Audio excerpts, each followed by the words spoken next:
One of the league's hottest teams visits the defending champions who are trying to get hot for the stretch run. From Werner Park in Papillion, Nebraska, it's Union Omaha and Charlotte Independence. It's USL League One soccer on ESPN+. I'm Donnie Barnes. Let's see how these sides stack up in the league standings coming into this one. Union Omaha are unbeaten in 9, but 6 of those are draws. They're coming off a 1-1 draw on Saturday against Northern Colorado. They have a few games in hand. Tonight is one of those, which makes it even more crucial. A huge chance for them to pick up 3 points on everyone else. Charlotte, meanwhile, they have 3 wins and a draw in their last 4, and they're coming off a 3-0 thumping of Tormenta on the road. They've seemed to turn a corner. They're into the top 4 currently, and the question is, can they keep that going tonight and rocket their way further up those Platinum Chiropractic Wellness standings? Well, Omaha have got to get their attack going. They've been talking about it for multiple weeks now. They're the best defensive team in the league, but scoring goals has been difficult for them. When they score twice, they're almost unbeatable. 4-0-1 this season. Problem is, they haven't scored twice very much. They've done it 5 times. They've scored 1 or none 13 times. They've added Corey Herzog. They've added Luis Heel. They've spent tons of time in training working on their attack. Jay Mims is convinced it's going to show in the games eventually. They hope really soon, like tonight. For Charlotte, meanwhile, their recent hot streak has been spearheaded by Corey Bennett. He's tallied 4 goals in their last 3 games, including a hat trick against Fuego FC a couple weeks ago, where he finished in different ways, including this gorgeous one, twisting his body and finding that corner. That was maybe the most impressive finish for him this season.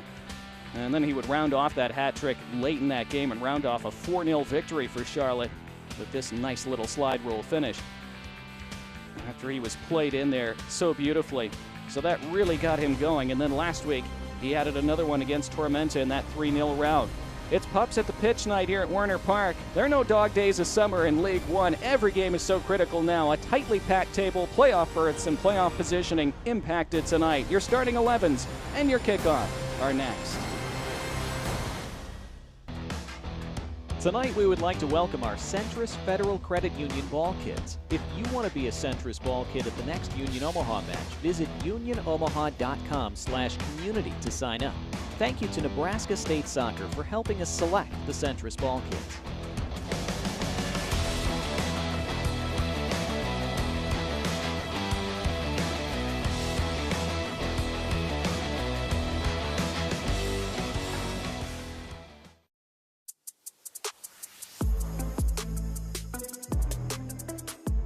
Yeah, Charlotte comes in here, winning their last game, and we know they have some talented attacking players. I think they have some of the better front players in the league with their front 4 guys. They have speed, they have intelligence, they have athleticism. They can play. I really enjoy watching their front 4 guys. So it's always a challenge to go up against those guys. They have a lot of experience there, and so that will be a big challenge for us in the game versus Charlotte. And but saying that, I think our guys are excited for that challenge defensively, and I think attacking-wise for us, we're always trying to get better in the attack and trying to create chances. And we know we've played them before a couple times, once here, once there. So this is the 3rd time we're playing them. So I think both teams know each other quite well. So it's always a good one with them. They have an experienced coach in Mike, and like I said, an experienced team with some of their players. And so we're excited though. This game's about us, and we've had a good week in training, for the game, and it's been a lot of buzz, a lot of energy from our guys, and so I know we're excited to play. We haven't had a midweek game in a little bit, so we're definitely excited for the match, and we'll see you guys out at Werner Park.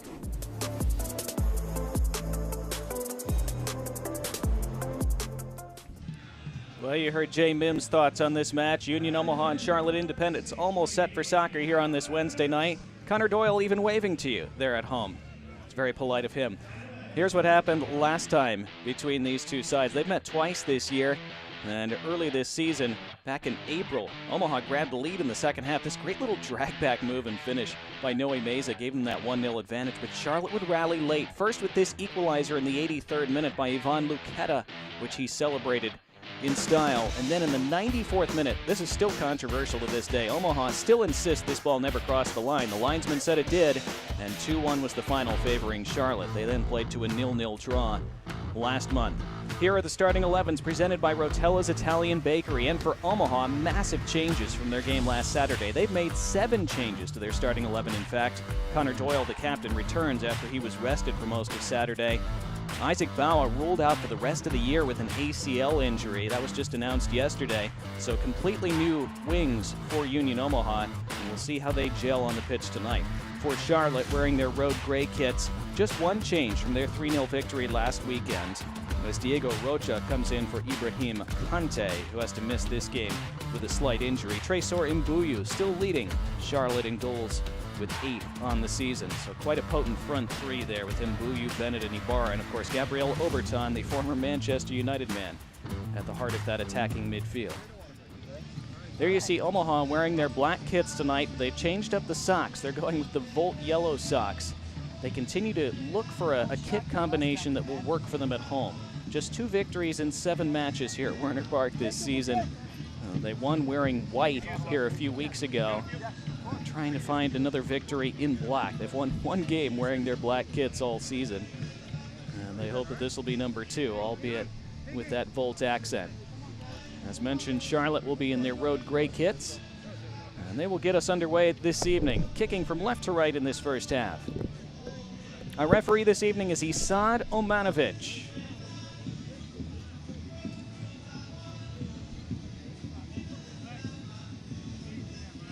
Mr. Omanovic checking his watch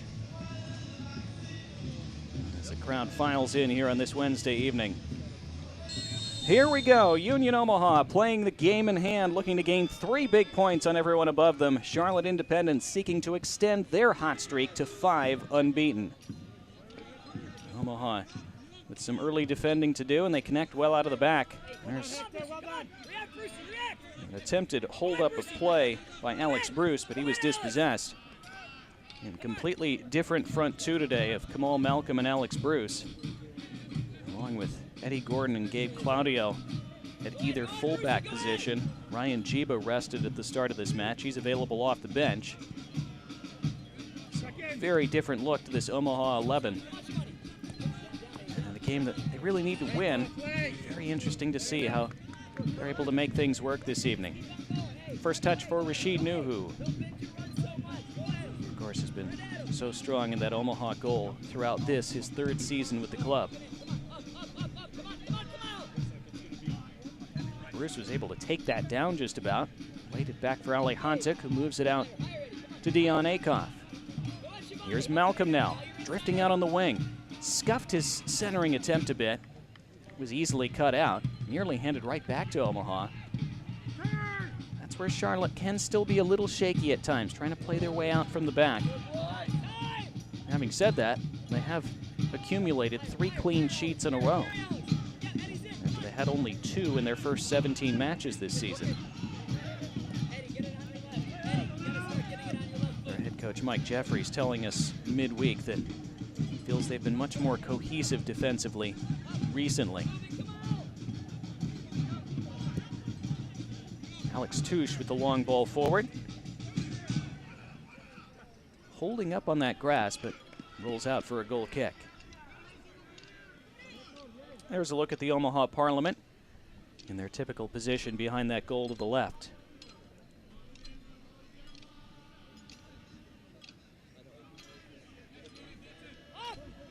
Omaha with the press. Kamal Malcolm trying to apply pressure on Zendejas, and whoa, how calm was that from Adrian Zendejas? The no-look switch of feet with Malcolm steaming in on him. Always cliche to say he had to get that right, but he really did. And now at the other end, it's Tresor Mbuyu trying to motor in. Did that cross the line? Yes, it did. And Mbuyu almost was able to slalom his way in. Well, adventure at either ends of the pitch.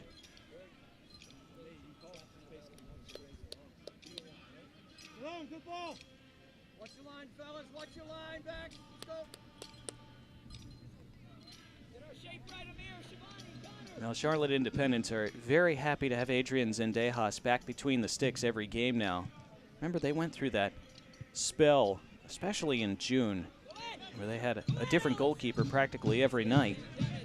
Very difficult both for those stand-in keepers and for the back line. constantly have to be adjusting to a new keeper, but Zendejas finally back now. Being closed down again by Malcolm. Gives it straight to Eddie Gordon this time. Jamani Willis, who scored that phenomenal goal a couple weeks ago here against Chattanooga to rescue a late point. In a little tiff there with Omar Sis. He was such a key cog. Mike Jeffries has talked about it a couple times this year. Omar Sis, often unsung, doesn't do a lot of spectacular things, but does a lot of the necessary things in that deep-lying midfield area.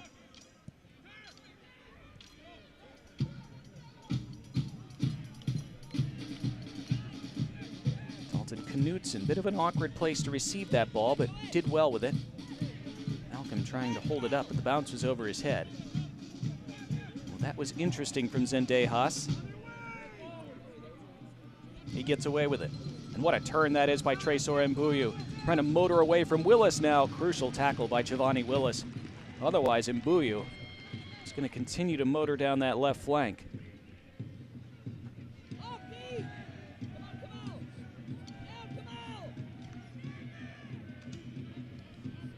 There's Oberton into the path of Mbuyu. Oberton always so smooth on the ball. Those little one-touch passes, spreading it around so effectively. Here's Miguel Ibarra now. Ibarra trying to pick a centering pass, and it deflects off Mbuyu. And out for a goal kick. Touche it was, who stooped to try to head it clear. Headed it straight off Mbuyu, and Omaha a little fortunate with the bounce there. Let's go back a few minutes ago, and this incredibly calm touch from Adrian Zendejas right on his line as Kamal Malcolm is closing him down. Whoop. Yeah, no big deal. That's the kind of play as a keeper where you look brilliant when you execute it like that. If you get it wrong, that's one that you'll have to live with on film and on highlight blooper reels for a long time. And that's the life of a goalkeeper, though, especially in this modern era of playing out from the back. Here he is again. And this time, it was Alex Bruce who was closing him down. Again, Zendejas stayed calm. And Mbuyu, that's another great little turn by him. And now they motor down that left flank again with some numbers forward. Oberton, will he have a strike? Two defenders converging on him. Still Oberton on target and beaten away. Oberton still. His centering pass, it's off the crossbar. Ibarra tries to leave for Bennett. Bennett's shot is deflected. Wow. Somehow it stays out, somehow it stays 0-0. Charlotte Independence inches away from opening the scoring.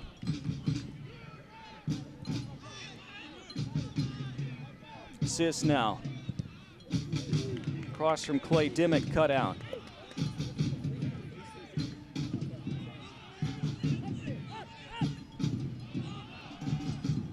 Well, there you see the attacking threat that Charlotte Independence posed. We didn't see a lot of it when they visited Omaha here on July 1st. That was a game with very few chances either way. Grinding 0-0 draw, but Charlotte looking dangerous early, and here's a rising effort that's over the bar from Diego Rocha. Well, plenty of attacking intent today. Let's see that last sequence for Charlotte. We're so close. The first shot beaten away by Nuhu, and then Oberton. What a good square ball that was across the face, and Ibarra just rose it a little too much as he crashed it off the underside of the bar. Yeah, you see the setting sun posing a problem for everybody having to look up at those long goal kicks from Rashid Nuhu.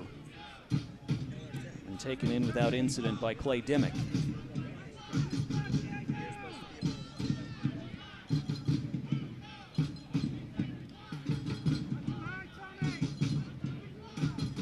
Charlotte clearly feeling that they can get in down Omaha's left flank. We've seen Mbuyu do it a few times already.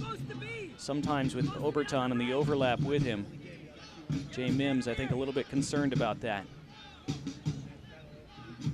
Gabe Claudio playing out on that right side where he hasn't played a lot this year.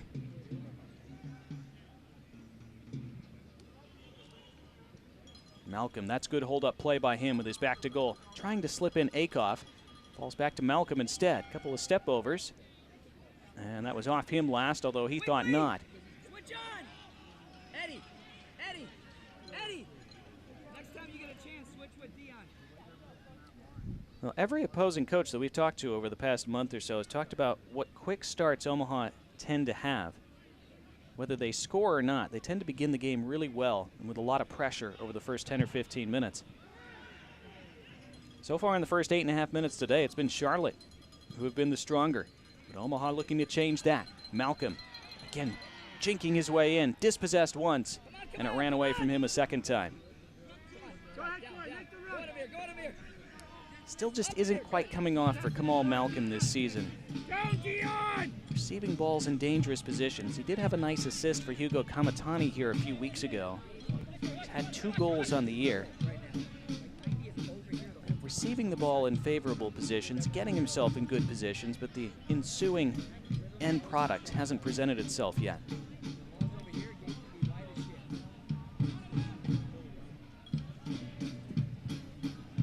Whose throw-in is this? It's Charlotte's, apparently.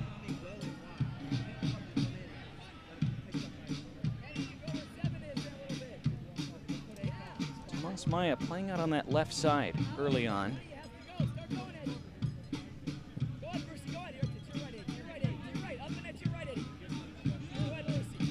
Charlotte have been playing with a back 4 in recent weeks during this run of positive results. The 3 wins and 4 with the draw that we mentioned. It does appear that early on today, they may be starting in more of a 3-4-3, which is what they played in for much of the season. They were in the 3-4-3 when they shut down Omaha 0-0 last month. There's a foul and a free kick. Charlotte upset about that because they were off to the races again. 10 minutes gone, 0-0.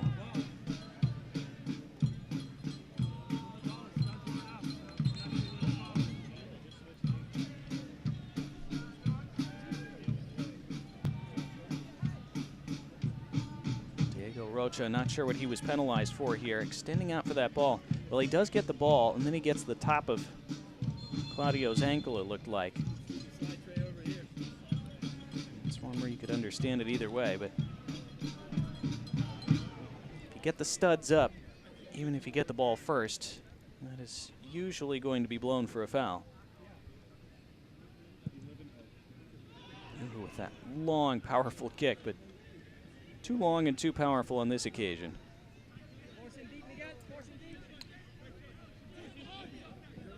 Clay Dimmick, the captain.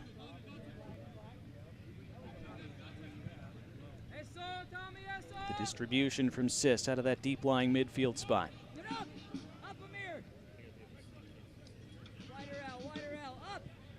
Oberton, who will maraud all over the pitch to pick up that ball and distribute it. Sis under pressure, almost gave it away. And a bit of a slack ball toward the touch line that Dimmick mops up.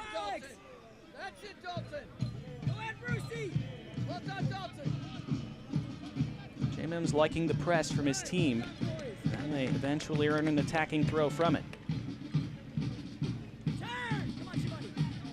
Connor Doyle, scooped into the box. Bruce has a hit, and rows it over the crossbar. Well, that's how quickly it can happen for Omaha.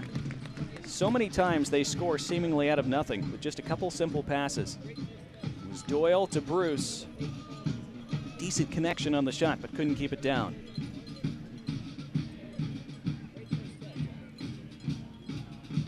It's a difficult skill, of course, with a man right on your back to fully turn and get a shot away and keep it on frame.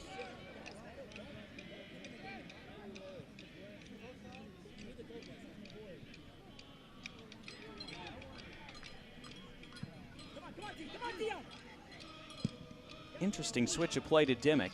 Kept it moving with one touch, but didn't find a teammate with that touch.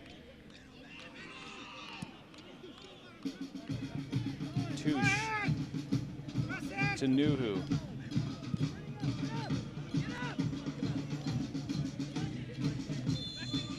Malcolm beaten to that ball by Shalom Duty. He was offside anyhow. Shalom Duty has been a rock at the heart of that Charlotte defense, and he's gotten forward in the attack too. He's chipped in with a few goals, including one last week in that 3-0 win.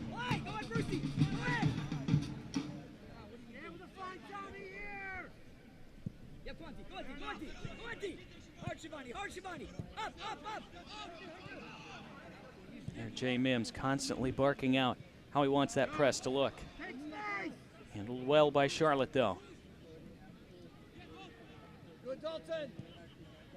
You could see Gabriel Oberton directing traffic, telling Tomas Maya to check up, recirculate the ball.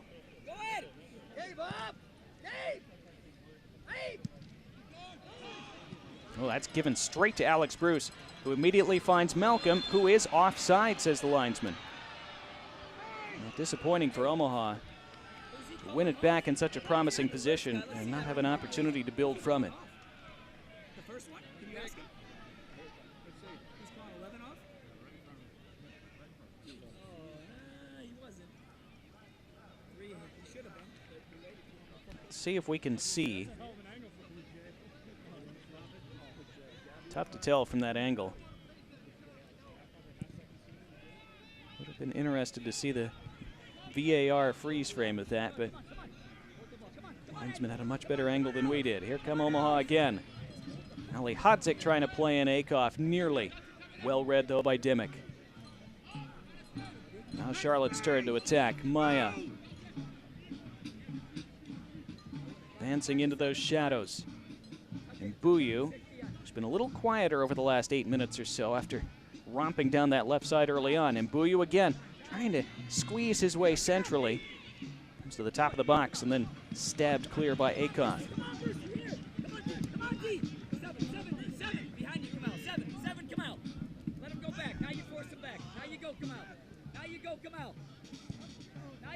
There it is, Kamal. Go ahead, Kamal.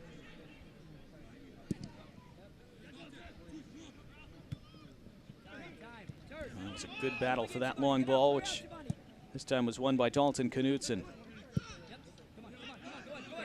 It's long over the top, intended for Bruce. That's a crucial header out. Hector Acosta had to win that against Bruce. Eddie, not too high. Be the release point. No, just so it's an easy one to find you can join in. Dion Akoff surveying. So much better, buddy. So much better. You hold the line where you want it. Akoff drawing 2 defenders. Draws it back to Willis. Doyle trying to return to Willis. That was intercepted. And Knutson in a big collision with Bennett, and Bennett flagged for the foul.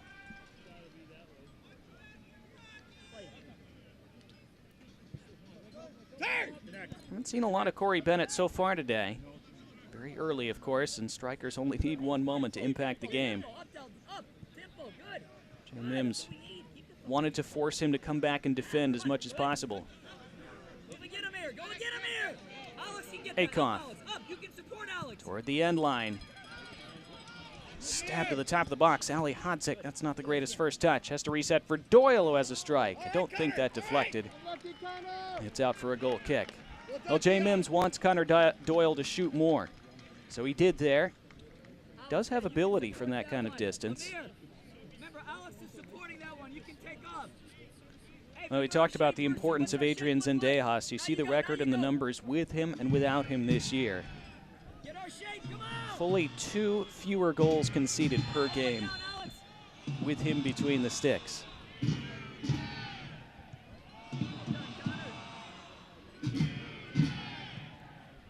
Charlotte, of course, have also had a lot of rotating cast members between their club and Charlotte FC, with whom they have a relationship, and so lots of players going back and forth. They've had to shuffle their starting 11s quite a few times this year.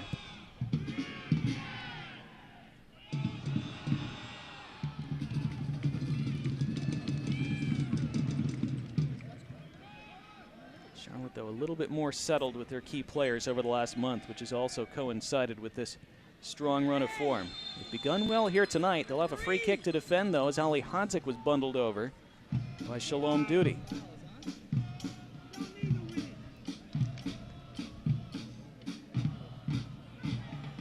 Ali Hodzik in good position between the ball and the man.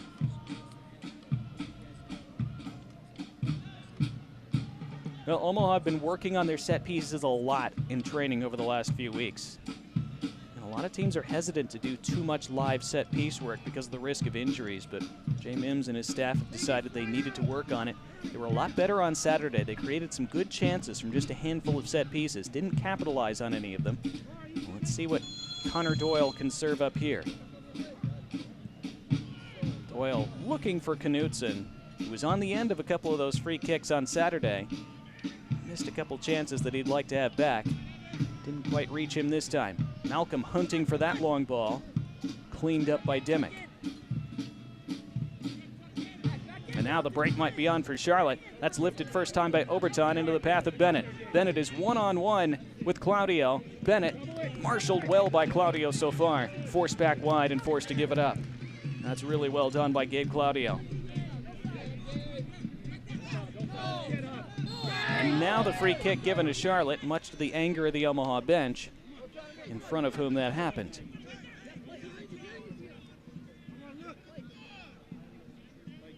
Not being snarky, right?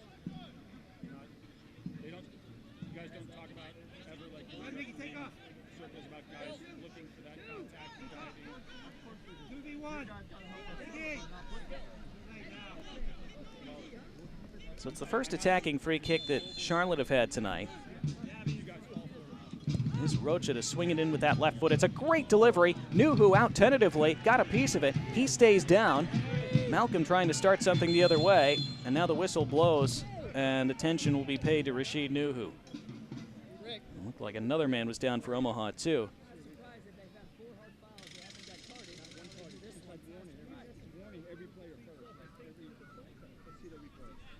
Well, 20 minutes in, Nuhu never looked comfortable coming for that ball in. We'll see it again. It was a great delivery from Rocha. Teasing and tantalizing, and Nuhu in an awkward position. It was Hector Acosta who was trying to get on the end of it. Not sure if he made contact with Nuhu. Omaha suddenly with some injury issues after Saturday. They can hardly afford for something to happen to their star keeper.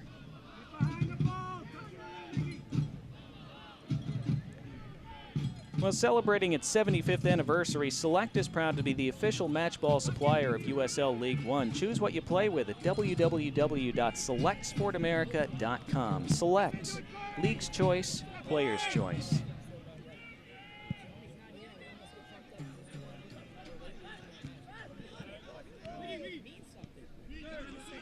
Well, that's well done by Ibarra. Oberton then was caught.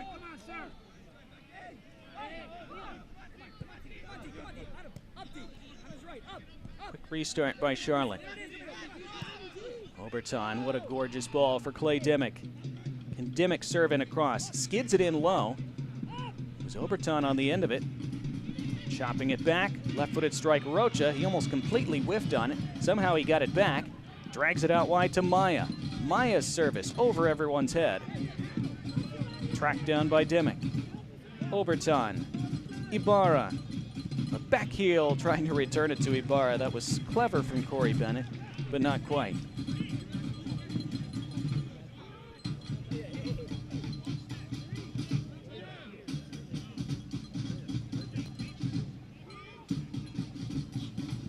Fun first 22 minutes, hasn't it? Haven't seen goals, but plenty of attacking intent, which is about the opposite of what we saw in the last meeting between these two sides on July 1st. Over the top, is Bennett onside? He is not.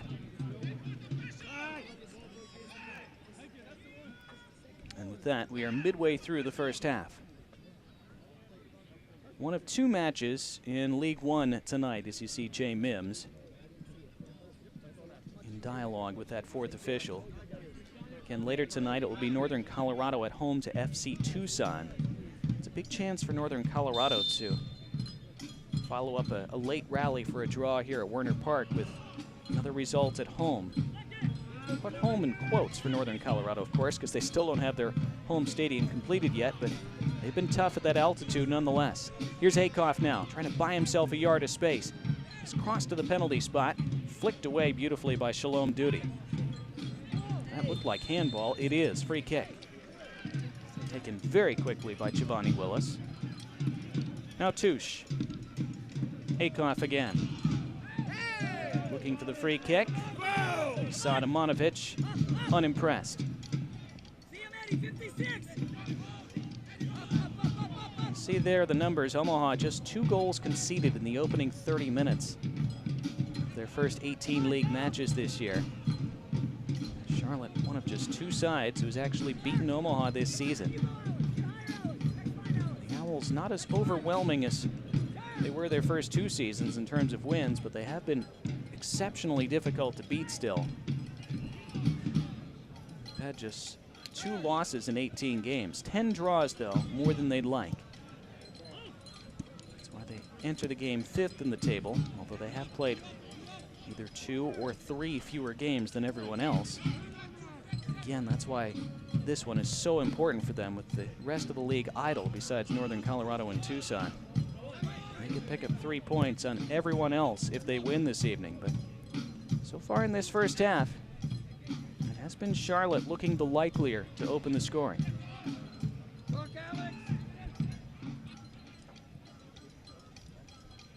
That's nice interplay, and here's Mbuyu. Mbuyu still claiming a corner. And he has a corner. First corner of the match coming up. And it belongs to Charlotte Independence.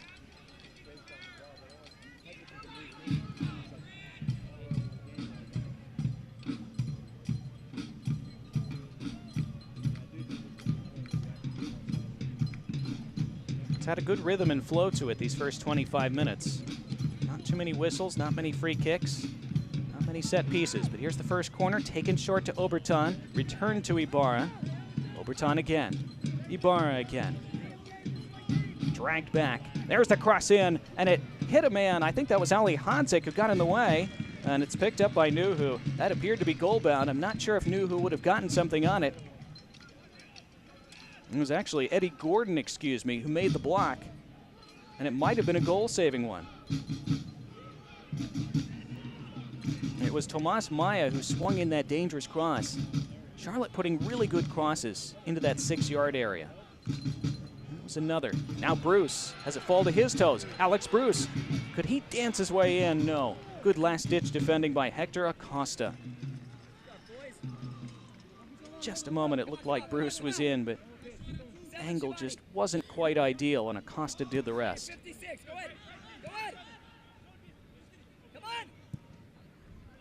Oberton just shrugging off a challenge there. Maya advances. Mbuyu surveys. Ibarra receives.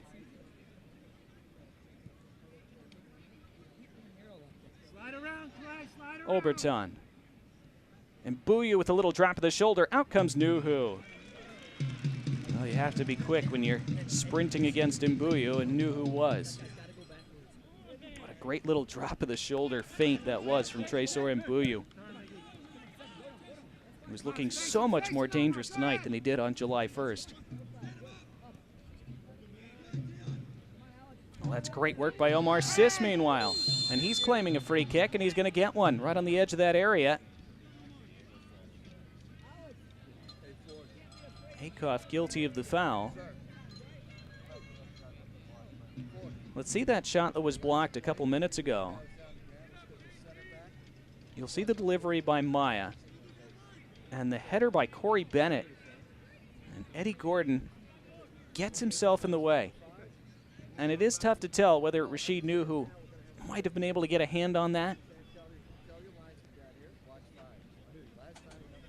And he's grateful to his teammate for making sure he didn't have to. Might be called into action here.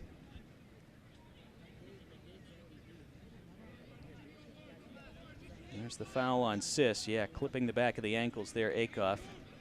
Pretty clear infraction. And again, it's Ibarra and Rocha standing over it. Remember, Rocha delivered that beautiful cross a few minutes ago. Is Rocha again. Headed away. It was Ali Hadzik who got his head to that.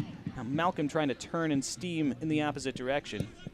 He was cut off, and then the Omaha bench thinks that Acosta should be carded for time wasting. Ball was already out of play, and then he blasted it just about out of the stadium.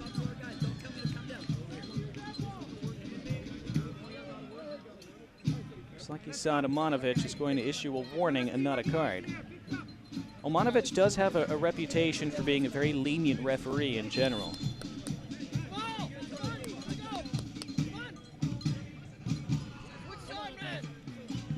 A season in which we have seen way more cards, Omanovic tends to wait to show them. Now Akoff attacking for Omaha. Nobody in black on the end of that cross. That looked like handball. That is. That's going to be a free kick, very central, just outside the box. And there is the first card of the night.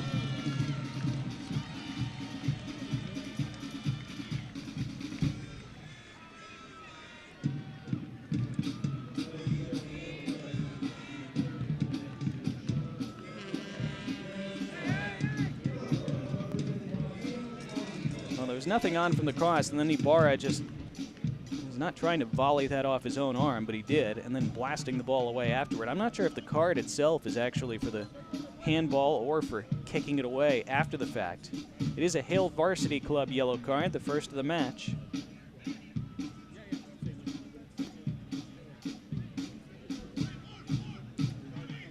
Now, no Joe Brito in the 18 for Omaha, so he's not available tonight to take these dead ball situations. It's Ali Hodzik and Knutson standing around it. Giovanni Willis also in the vicinity with his cannon of a right foot. He's available to be teed up like a field goal kicker. It is Knutson who strikes it on target and gathered by Zendejas. And that was a bit of a tricky one for Adrian Zendejas, skidding off that turf. Dalton Knutson. Not a bad free kick effort, but it stays 0-0 a half hour in.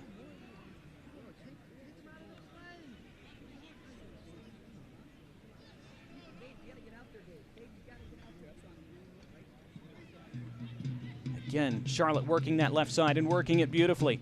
Maya's cross stopped at the end line, and then a terrible ball out. Oberton tries to curl it with the right foot. Didn't get the curl he wanted, and it's a goal kick now. You see Jay Mims frantically shouting at his defense. He knows they're getting carved up down that left side. And that's a real problem. It's going to burn them eventually if it keeps happening. And he's desperately trying to instruct and correct this reshuffled lineup on how to snuff out that threat.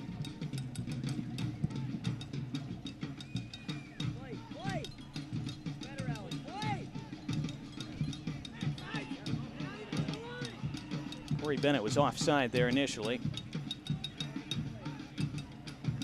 Well, it looked like it might run out of play, but Claudio chooses to play it. To Nuhu under pressure. Huh. Well, we saw Adrian Zendejas do that a couple times in the early going. And Rashid Nuhu, who is generally not known for playing out of the back. That was very neatly done. Now Ali Hodzik for Omaha. And ridden off the ball by Sis. Referee saw nothing wrong. Oberton attacks now, chopped down by Willis, free kick. And that'll be a yellow card for Giovanni Willis.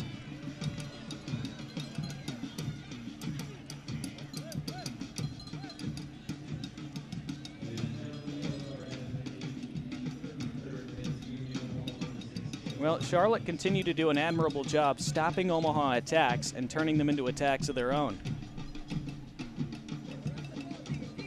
And although Willis protests, it's not the worst yellow for him to take, with the incredibly skilled and accomplished Gabriel Oberton otherwise bearing down on that 18-yard box if Willis doesn't stop him.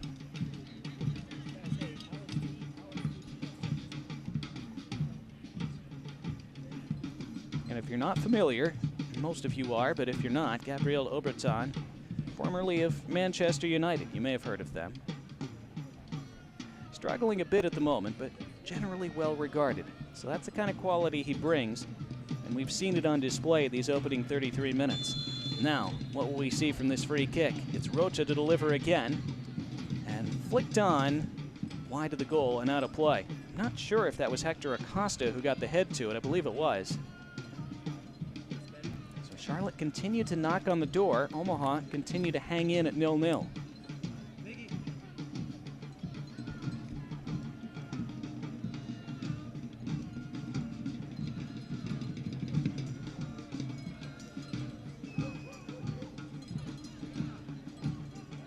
that second ball that coaches talk about so much when you're playing Union Omaha. Those goal kicks from Nuhu. Charlotte eventually able to claim that second and third ball.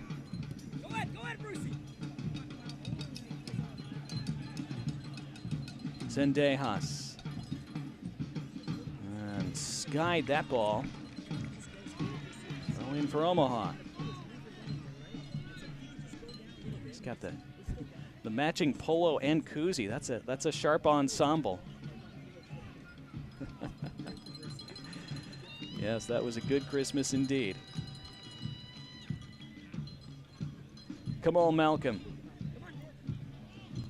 Again, looking for that moment where it just clicks for him. Now, Willis has a strike. You can't fault him for trying. He wasn't too far away from that distance. Decent effort.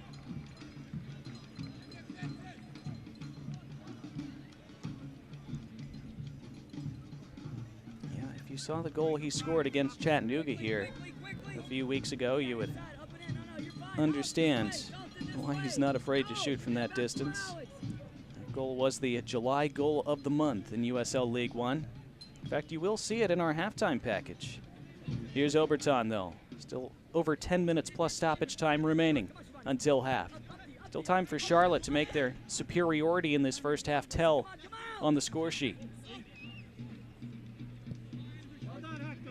Still time, of course, for Omaha to grab a goal out of nothing, as they are always so adept at potentially doing.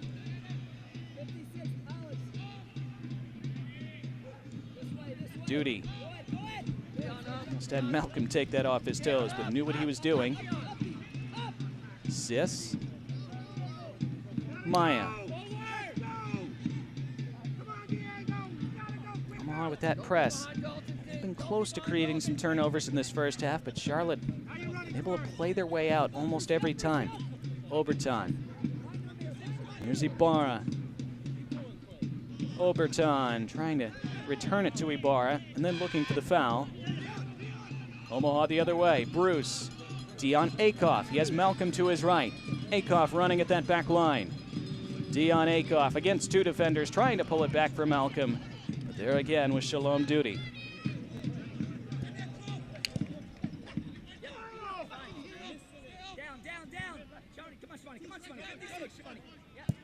Oberton trying to spread it over the top for Bennett. And that's a crucial head away from Gabriel Touche. Been calling Gabriel Oberton's name so much in the first half. I'm calling every Gabriel in this game.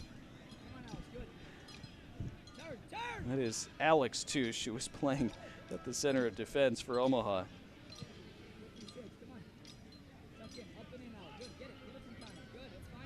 With Gabe Claudio playing to his right.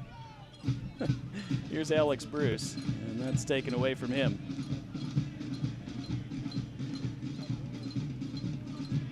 Of course, if you've been watching Arsenal at all this season in the English Premier League, you know that they have 3 Gabriels and Gabriels in their starting 11s. That's even tougher. Omar Sis, meanwhile, who is not a Gabriel, as mentioned, has been such a key cog in this Charlotte machine. Comes to Maya. He's had an excellent first half. Rocha.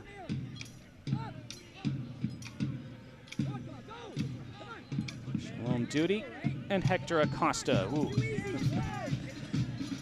Well, Malcolm came flying at him. Acosta neatly sidestepped. Maya being given some space. Oberton. That's a rare mistouch from him. Well, don't miss a minute of the action in 2022, whether your club is on the road or at home.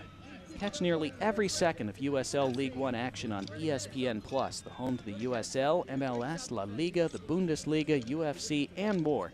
Sign up today at plus.espn.com.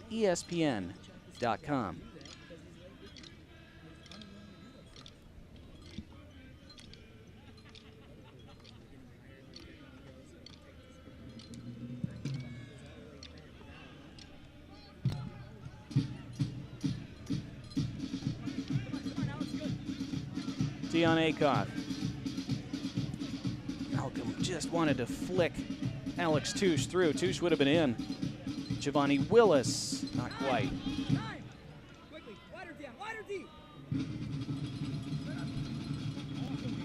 tough for Amir Ali Hadzik in this first half. Had much space in which to operate. See Mike Jeffries in the foreground there, standing with hands on hips on the touchline. I think he has to be pretty pleased with just about everything he's seen in this first half, other than the lack of a goal. That stayed in for Mbuyu, trying to find Ibarra. Knutson came over to blast that out.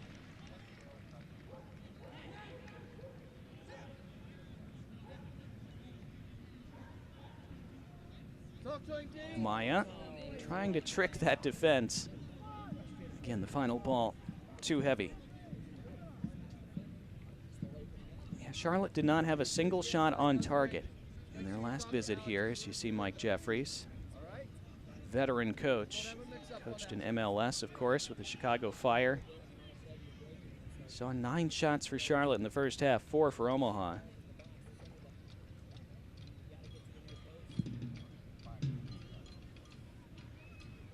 Charlotte almost doubling their shots total from the last game against Omaha in a single half, not even an entire half.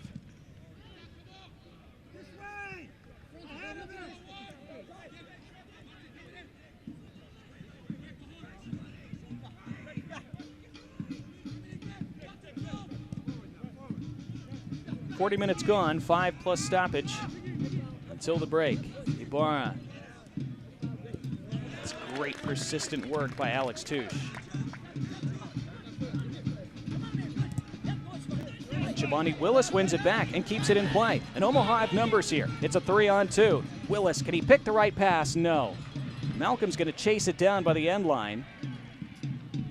Keeps the sequence alive at least. Omaha had a couple of those sequences against Northern Colorado where they broke with numbers and couldn't pick the right pass either. Something they've worked on in training the last couple of days, Jay Mims said, but another opportunity there goes begging. And then an unforced error, and then the whole sequence is done. So that's disappointing for Omaha. Those are the little moments within a game where if you capitalize, it changes everything. It would have changed everything going into halftime. They don't seem too concerned, nor should they be.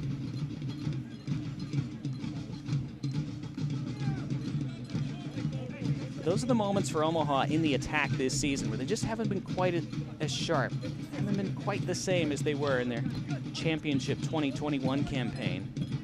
And that's to be expected with such a young, new lineup. It's something that they hope will get better during this stretch run. Oberton now, laying it off for Ibarra. Ibarra wanted to shoot, instead lifts it out wide to Dimmick. Dimmick pulling it back, swung in by Sis. Knotted out by Knutson, and then Akoff is chopped down, and this will be a card. And Akoff staying down, grasping at that shin.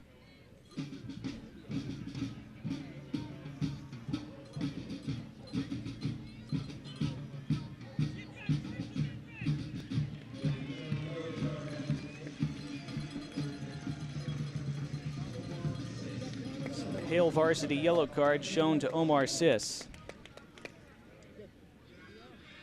So 2 in the book for Charlotte, Sis and Ibarra. Willis carded for Omaha earlier in the half. D, top class, buddy, top class. Keep it up, keep it up, come on, big out, come on. Charlotte had a lot of bodies committed forward there. Akoff had gotten past Sis. Still had a lot of ground to cover to go up the other end of the pitch, but Jan Akoff is a speedy guy. Omaha would have been in at least some business, and Sis made sure that didn't happen. Now Malcolm trying to flick it along for Ali Hadzik. Nearly fell to him. It's going to be the first corner of the match for Omaha. They had just 1 corner all game on Saturday. And their first Modelo corner of tonight. Again, Jay Mims was hoping they'd get some more set pieces tonight because they looked good on them on Saturday. They just didn't have many chances at them. More the same so far in the first half, but what can Ali Hadzik make from this one? Low driven delivery, flicked on toward that back post. I think Knutson got the head on it initially, but that flick did not subsequently find another head.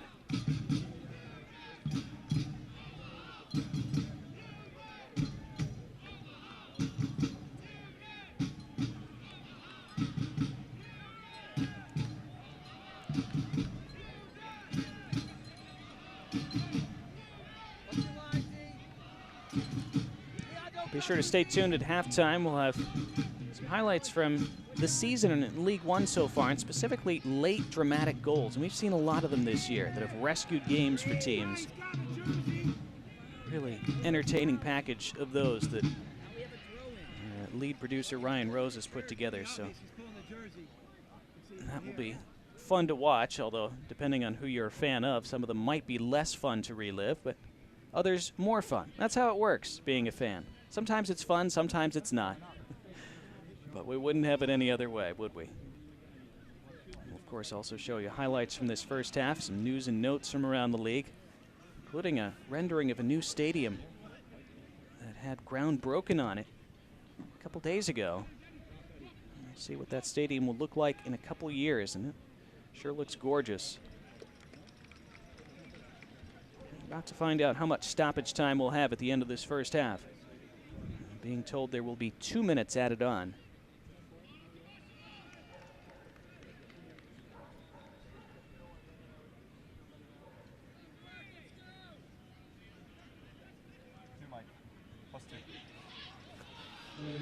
It's a good idea from Malcolm trying to flick that on. Thought he'd want to throw in. So did the fans on that far side.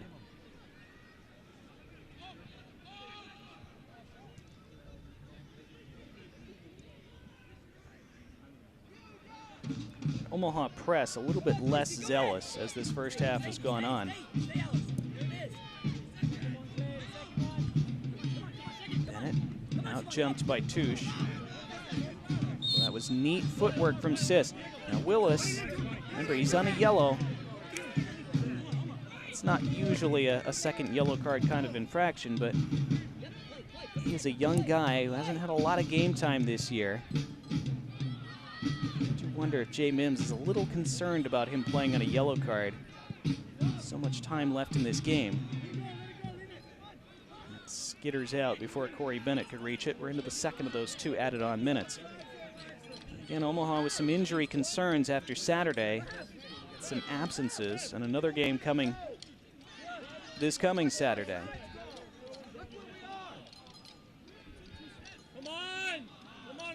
Not too many hairy moments for Charlotte defensively in this first half.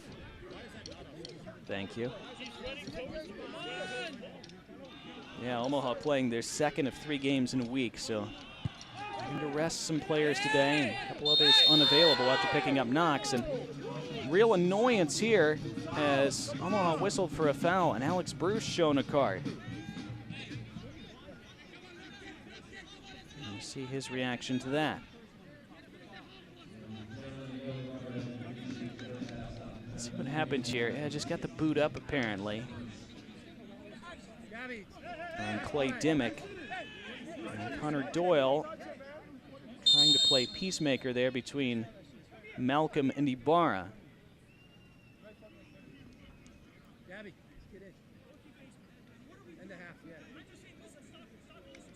It's interesting that Dimmick has been motioned over along with Malcolm by Isad Omanovic, because I thought Malcolm and Ibarra were the 2 that were going at it. Dimmick didn't look happy either. Ref, first of all, 70 put his hands on him first. And you haven't seen him see that. So you missed that. Gentlemen, we're watching. You missed that one? We can go over it, see what happens. So, one more set piece at the end of this first half. Rocha's had a couple dangerous deliveries already. This one a little bit further out.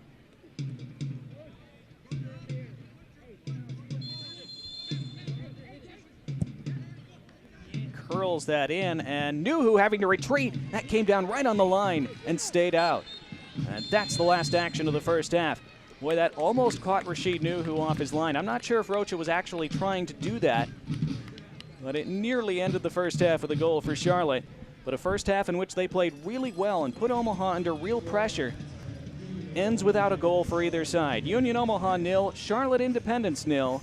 Our Courtyard by Marriott halftime show comes your way in just a moment.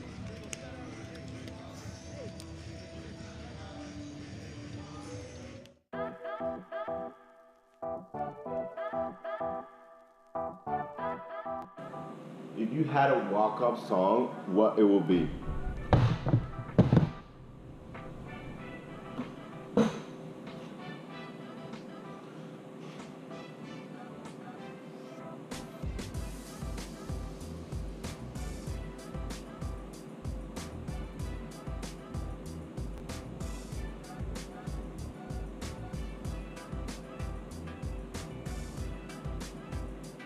I don't know.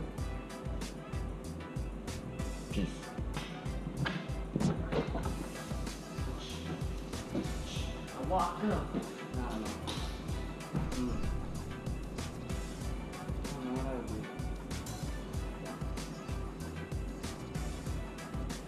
The Coco Melon anthem. My nephew would go crazy for that thing. My nephew would go crazy for the Coco Melon thing. Put that on. It's over for anyone that's playing it. My walkout song is called It's Plenty by Burna Boy. Check that out. It's plenty. Heard it? My walk-up song would be Freestyle by Lil Baby. I like it. Last. Now everybody go draw very fast. Shy-o. That's my walk-up song. Last. Walk-up song. Man, feel like a champ right now. Smiling to the bank right now. Governor, champ. You say Ed Sheeran? Is this live? Yeah. Yeah, it's first time. Answer. You have to answer it? Yeah. If you had a walk-up song, what would it be? Like baseball, like when you come up? Yeah. What'd you pick? I don't know. There's so many. I want that Pepe? Papas? How do you say it? Oh, Pepas? Pepas? Yeah. Like Papas? Yeah. Or Eminem. Which one? Lose Yourself. Oh, Yeah. That's decent. Coco Melon anthem. You go crazy for it. Huh? Yeah, like a little. It's on Netflix. I would walk out to the Office theme song. How would you do it? Flow violento. Ando caminando con un flow violento, con un piquete. Right now, I'd pick Titi Me Preguntó by Cántala, pero cántala. Tienes que cantarla. Cántala. Porque ellos quieren escuchar. No te hacemos aquí. No, estoy bien. Hazle el ritmo, hazle el ritmo. Déjame ponérsela para que no creo que se la sepa. Sí, y me preguntó si tenemos mucha Why you think so fast? mucha novia. Me la voy a llevar a todos. Un VIP.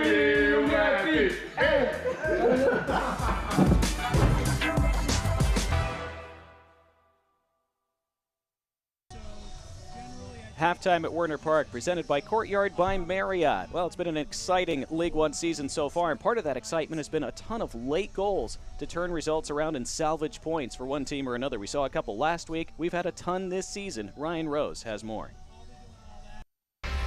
We had 2 1-1 draws on Saturday night, so we thought we'd go back. Let's see what's happening here with the late goals for draws. In Omaha, here's Northern Colorado, Trevor Amon to Irvin Parra, 79th minute. We are cheating on this one. This is the earliest late draw, if there's such a thing. There have been 8 game-tying goals late in the 79th or later. That was the first one. And then also later that night, Madison versus Chattanooga. Alvin Jones from Jeremiah String past Carlos Avilés. That got more than 4,000 people off their feet. Late goals, 90+5. That will sell a ticket or 2. You probably enjoyed your evening. We go back a few weeks, July 30th. Omaha has to do it to Chattanooga. Giovanni Willis, this was the July goal of the month, coming on almost the final day of the month from Dion Akoff. This is Omaha's second comeback on their 9-match unbeaten streak, their second comeback draw. Wow, Trevani Willis, an exciting player. That was July 30th, 90+3. We go back now to July 3rd, and the second match for Donnie Toya. He puts it in late against Greenville, 84th minute. Just his second game with Tucson from Tyler Allen. Beats Paul Christensen there. Tucson grabs a point late at home. And a lot of these are home goals. We go back to June 11th. Northern Colorado, look at the service in here. And the ball just going to bounce around, scramble until Norte. It trickles past Pablo Jara. That's 90+9. 6 of Northern Colorado's 8 draws have been of the 1-1 variety. This is an exciting team. We now slip back to May 28th. Central Valley versus Madison. Villian Bijev, you know he's not going to miss this highlight reel. For Michael Hornsby, that beats Phil Brino. That was 90+2 at home, and that gets the Fresno crowd going. April 16th. Tucson versus Madison. Madison took a red card about 20 minutes before, but here in the 81st minute, Jacob Kroll from Luis Perez. There's Phil Brino again. Madison drops 2 points late. Tucson grabs a late one at home. And now we go all the way back to opening weekend, April 2nd. If you watch Chattanooga-Madison, you saw this already. 90+5. A scramble in front. This one blocked. It goes back out to Bartman, who pounds it home past Tor Saunders. Bartman gets a point for Madison on the opening weekend after Jimmy Villalobos had scored in the 40th minute.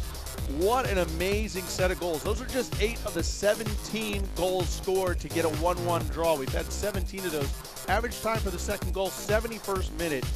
3 of those matches had both goals in the first half, so most of this is late drama. The home side, you saw 6 of those 8 were home teams. Home sides winning or drawing late 11 times, and then you see the rest of the draws at the top of the screen there. We had a 5-5 draw. That was a 4-0 game at one point. We had a 3-3 draw at the start of the season. That was Charlotte and Central Valley. We've had 4 2-2 draws, and then 9 scoreless draws. All kinds of ways you can come away with a point. That's how we drew it up. We hope more of this excitement, selling tickets for these matches. That's the story this week. We've got 10 more weeks to see how much excitement we get on this very tight League One table. We'll take a break here at halftime. When we come back, we'll have highlights and stats. But first, this from the USL.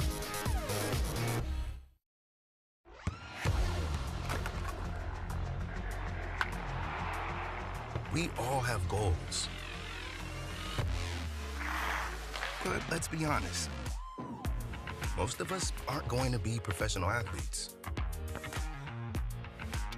But if your goal is to finish your degree, we can help. Come to a university that puts your goals first. Bellevue University, your partner in finishing goals. I'm on that routine.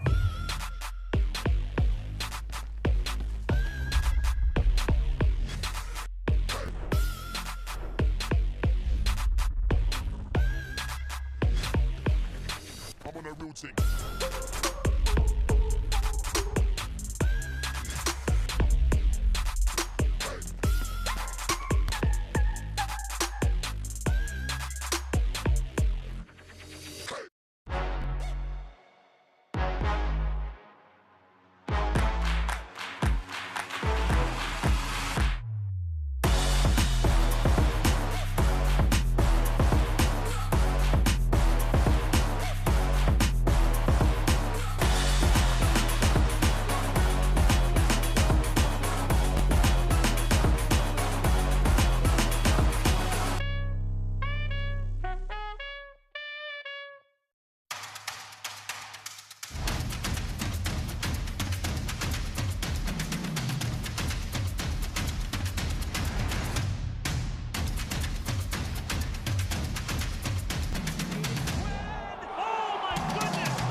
So where did you even start? Nebraska Medicine.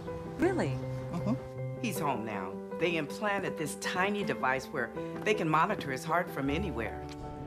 I have some good news. Cancer's in remission. CAR T cells worked. Oh my God, amazing. They actually removed the clot that was causing Marie's stroke. She's doing great. No matter what it is, without question, they are our go-to. Your connection to the state's most comprehensive care. Nebraska Medicine. It's Kecko. It's a great chance and parried away by Poolskamp. Weaving his way through, putting it on frame, and Villieto had to parry it over the bar. The Jamaican Malik Foster. The Panenka, absolutely disgusting. Hoisted this trophy plenty of times. Saved by Viniello. Rodrigo Lopez. It's improbable. It's indomitable. It's another cup set. The Republic marched on, winning that epic penalty kick shootout against Sporting KC to play in the Open Cup final on September 7th in Orlando. So looking forward to that. How about small state big dreams? Rhode Island joining USL Championship in 2024 after breaking ground on a stadium site the other day. Very exciting to see this come to fruition over the next couple of years. Beautiful location right there on the river, that bridge going across. It's going to be a gorgeous backdrop for soccer and another signature venue in USL. Switching back to League One Team of the Week news, Tresor Mbuyu, of course, who you're seeing in tonight's game. He was part of that Team of the Week last week, as was Union Omaha's Noe Meza. Irvin Parra, who scored that goal against Omaha for Northern Colorado, also amongst that 11. Our scoreboard from this past week plus of League One action. We told you about Omaha and Northern Colorado drawing 1-1. Forward Madison scoring in the 95th minute to salvage a point against Chattanooga. Charlotte, we talked about their 3-0 thumping of Tormenta. Greenville with that 90th minute winner, crucially, to leapfrog Richmond Kickers and go back to the top of the table.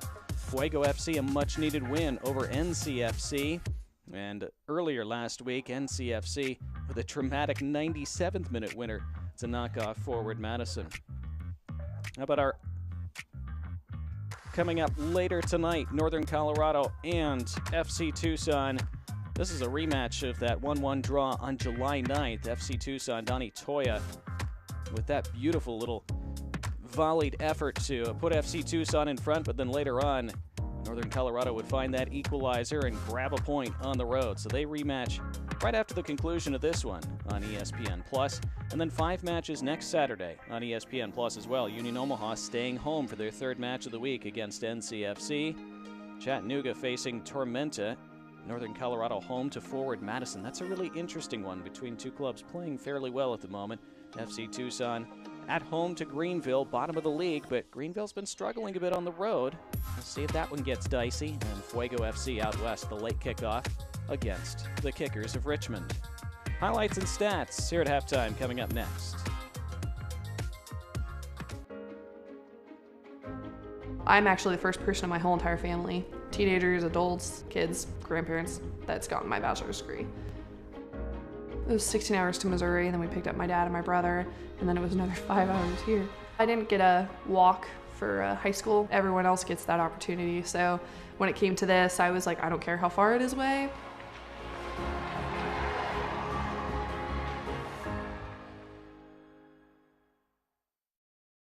Owls fans, do you want to fly like an owner? Thanks to JetLinks, you can. Every time you scan your ticket at the gates this season, you'll be automatically entered into the JetLinks Fly Like an Owner sweepstakes. JetLinks will fly a fan and guest via private jet with Union Omaha owner Gary Green to a road match at the end of the season.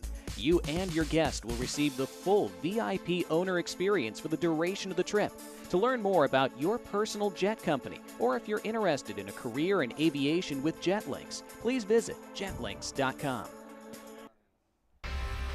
Quick halftime highlights in a scoreless first half between Union Omaha and Charlotte Independence. Gabriel Oberton working his magic and blasting one on target early on. It came back to him from the rebound, and he teed up Miguel Ibarra, who crashed it off the underside of the bar. Corey Bennett's follow-up was then blocked. Omaha had this turnaround try by Alex Bruce that flew just over. Charlotte posed a lot of problems down that left side. Dangerous crosses coming in repeatedly. That one fell kindly for Omaha after a near goal line block by Alex Touche. Now just about set to kick off half number 2.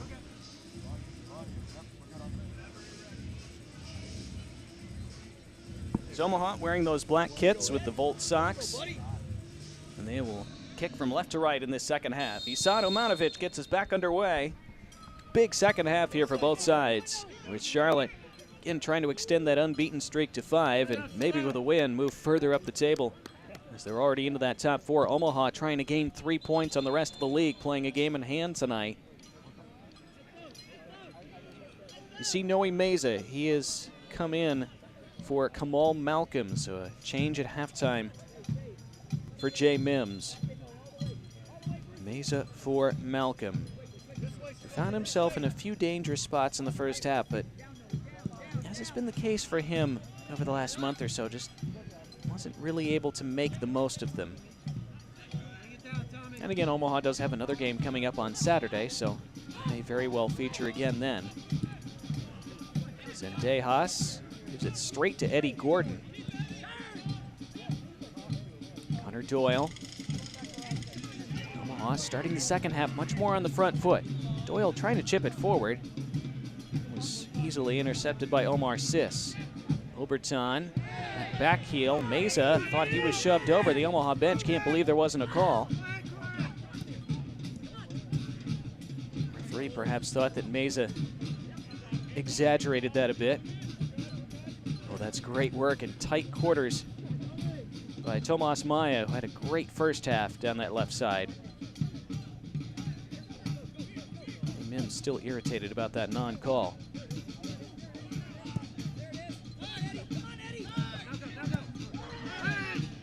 Now Charlotte hollering for a foul, and I think they got one. They did. Ali Hadzik whistled for it.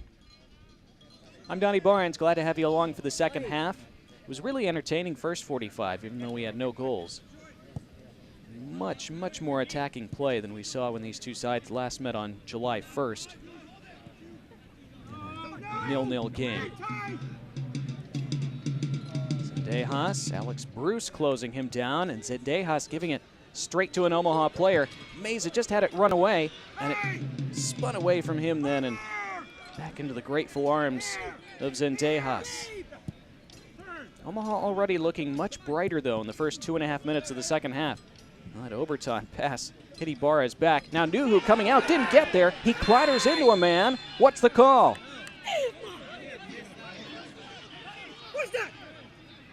Can't tell if the referees pointed to the spot. A yellow card is coming out. Who is it for? I think this is a penalty for Charlotte. We weren't able to see the referee's indication.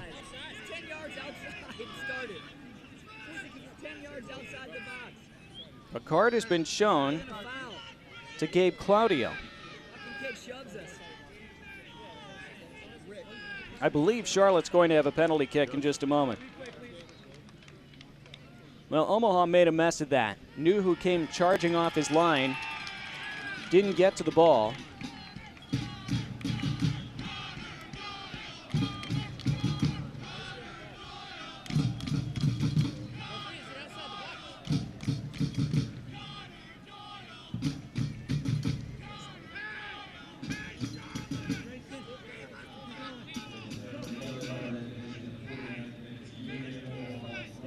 Well, let's see again. Even pitch side, there's confusion, we're told, as to whether this is a penalty or not. I knew who definitely doesn't get there, and Mbuyu goes clattering into him. Now we're told it is a penalty. So it will be a penalty for Charlotte. Connor Doyle still pleading Omaha's case. Rashid Nuhu just saved a penalty against Fuego FC 2 weeks ago, week and a half actually. That against Viljan Bijev. He's going to face another one here. Coming into this season, Nuhu had never saved a penalty kick in a professional match. Hey, Justin, he knows it's outside, right? Yeah. Oh, referee! Hey! No. They didn't even touch him. He's on him. Charlotte have already had 5 penalties this year, and they have converted all 5 of them. Thanks to our statistician, Ryan Rose, for that. So it's Corey Bennett with 4 goals in his last 3 games with a golden opportunity to hand Charlotte Independence an early second half lead.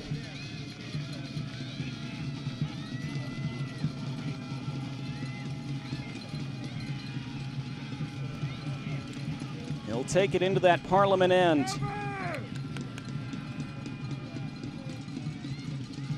Two imposing figures going head-to-head here. Corey Bennett against Rashid Nuhu.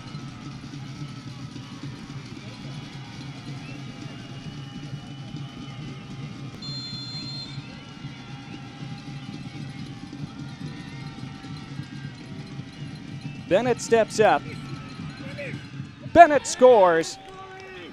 He had trouble scoring in the first half of the season. Now he can't stop. That's 5 in his last 4. That's 1-0 Charlotte.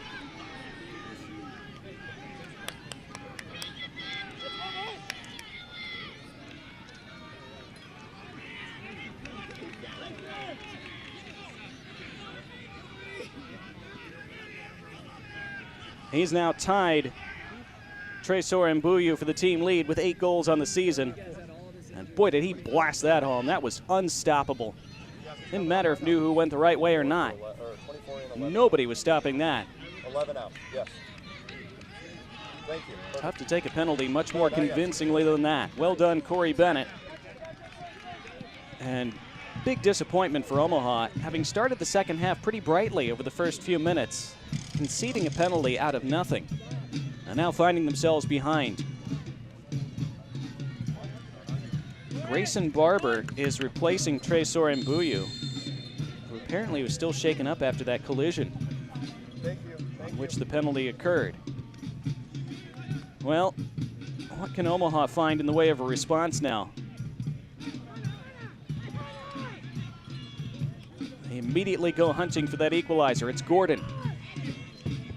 His ball into the box, met by Shalom Duty. Giovanni Willis looks to reset. Ali Hadzik. That's a nice ball. Gordon pulling it back for Doyle. His service in, easily flicked clear. Omaha, though, Charlotte hemmed in a bit here. They're forced to play it all the way back to Nuhu. Oberton trying to harass and harangue the top of that Charlotte formation. Independence dropping deep right now. Meza. Doyle. Omaha looking for a free kick on the edge of the box. Didn't get one. Back with Ali Hadzik. 4 gray shirts in his area. Giovanni Willis. Not sure Charlotte wants to leave him quite that much room, but Willis didn't have the momentum to take a shot in that instance.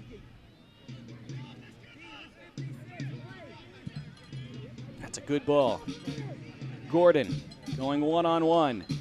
Couple of step overs, but stuck with well. Doyle. Willis trying to line it up. Oberton read that, came tracking back and broke it up. Willis was about to have a hit. Oberton said, no, you're not. Now Bennett hunting around for a mistake from Gabe Claudio, but Claudio did not make one. Well, interestingly poised now. You saw the record for Charlotte when scoring the first goal. It's pretty good. And they can play the kind of game they like now, which is looking to hit teams on the counter. They did that to devastating effect against Tormenta last week. Omaha responding pretty well. Now the effort from outside the box by Ali Hadzik caused Zendejas some issues, but the Charlotte goalkeeper able to fall on it eventually. Decent enough hit from Ali Hadzik. Might have taken a bounce that Zendejas wasn't quite expecting. He batted at it at first, but still had time to gather.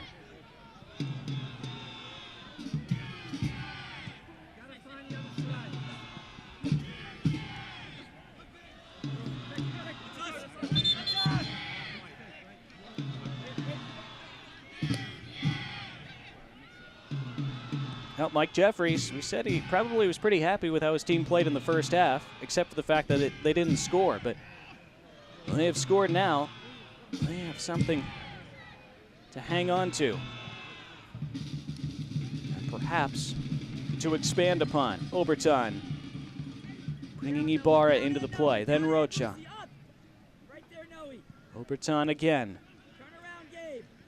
Looked like he'd given it to Willis, but Sis, his opposing number 6, was able to take it away.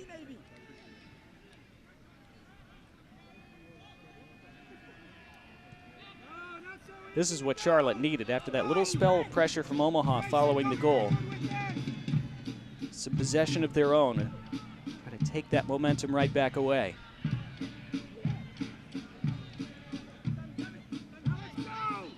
Berton combining with Ibarra. Was intercepted by Gordon. Might be motoring away here, but Ibarra, or Tomas Maya was, who tracked him down and didn't commit a foul apparently. Now Corey Bennett. Bennett against Claudio. Bennett dragging end line, squaring it across. Nobody really there in gray.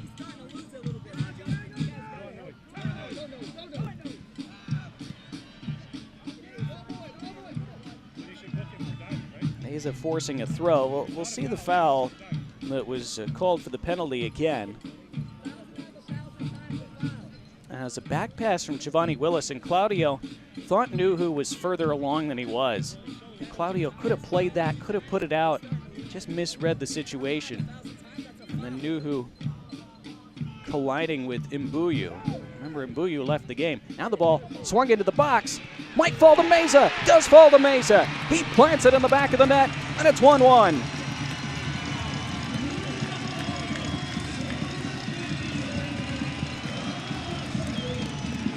They get a stroke of fortune in the box, but they made that luck by putting it in the mix in the first place. And Noe Meza able to find it, able to steer it home. And just a few minutes after they fell behind, the Owls have restored parity. Game on at Werner Park.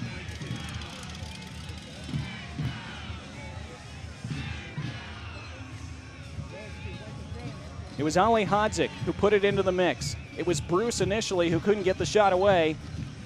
And then it fell to Meza, and he was not going to miss from there. It was actually blocked by Duty initially. It fell right to Noe Meza. He scored on Saturday. He scored again tonight. He continues to bang them in for Omaha. Leads them in league goals now with 6. Also had a couple in Open Cup play. He's their leading scorer in both league and all competitions now.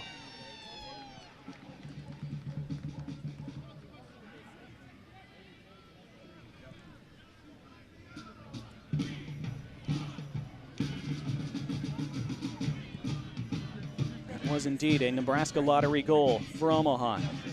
Well, Charlotte didn't have the lead long. Can they get it back now? Ibarra to Oberton. Oberton tracked down by Meza.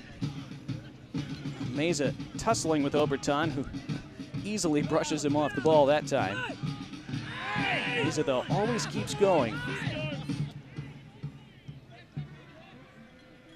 Well, this is really nicely poised now, isn't it? Told you in the first half, even though we didn't have any goals, it was such a better first half than what we saw last time between these two teams. Right from the opening whistle, you could see the attacking intent was there so much more from both sides. Now in the second half, we've seen a goal apiece. It's still over half an hour to play.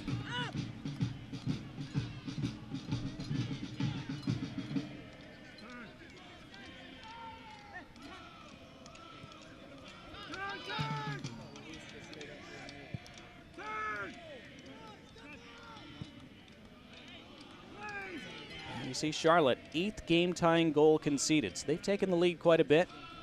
They've been pegged back quite a bit. It is the first time they've conceded a goal in the last 4 games. Told you they came in on the back of 3 clean sheets in a row, after they had kept only 2 clean sheets in their first 17 matches in the league this season. So it had been a vast improvement in their defensive results lately. That defense has finally been breached again tonight. Again, Omaha would not be satisfied with simply rallying for a draw. They've had, in their minds, plenty enough of those already this year. 10 of their 18 league games have ended in draws. That's a bit of a slack back pass. Alex Bruce, who profited from one of those to score a dramatic stoppage time winner for Omaha last month here against FC Tucson, thought maybe he might have another there.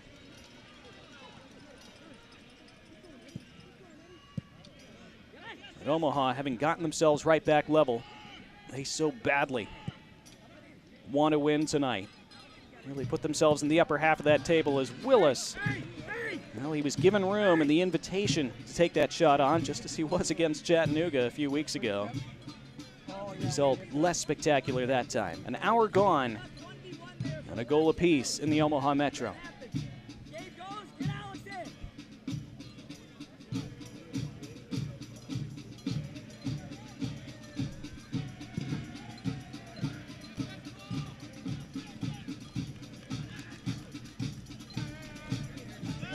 That's a foul. Bennett wins a free kick as he was clipped by Eddie Gordon. Omaha haven't fallen behind. They haven't given up that first goal very often this year. It's the 5th time it happened. It's the 4th time they've proceeded to level the match after falling behind 1-0. Now again though, this puts Omaha in that position where they need to find a second goal. And as we touched on in our open tonight, that has been where the issue has lain for them this season. 5 times where they've scored 2 goals or more this season. They've won 4 and drawn 1. And they've only scored twice, 5 times out of 18 games. The other 13, 1 or none. And that's why they've had so many draws. Best defensive team in the league, not scoring consistently. Scored once tonight, they need 1 more at least. Meza had that skim off his head. And again, it's not like Omaha's season is done if they draw tonight. They'll still be right in the thick of that playoff race. What a take that is by Doyle, and his subsequent ball forward caught Alex Bruce a bit by surprise.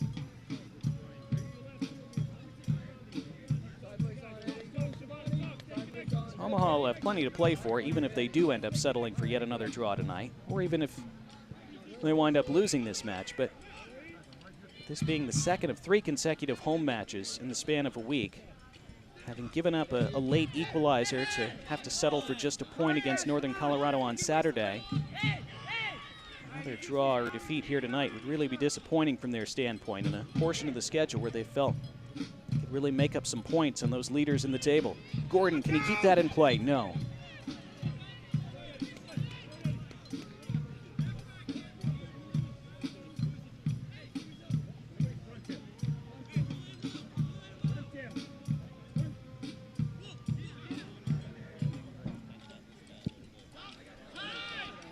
You can see how Noe Meza, besides the goal he scored, which is the obvious part, but you can see how he's energized Omaha's attack since coming on at halftime. Even that little play there to close Diego Rocha down and force him to get rid of that ball sooner than Rocha probably would have liked. Doyle, loose with it, gave it away. Rocha spraying it out toward the right. I haven't really seen Grayson Barber able to get involved much since he came on. Right after Charlotte scored that goal. Willis still playing on that yellow. Nice ball into the path of Ali Hodzik. Ali Hodzik had Meza and Bruce ahead of him, pulled it back to Doyle. Doyle's delivery into the box, flicked away by Duty. Oberton leaping with Doyle, and Doyle wins it back to a teammate.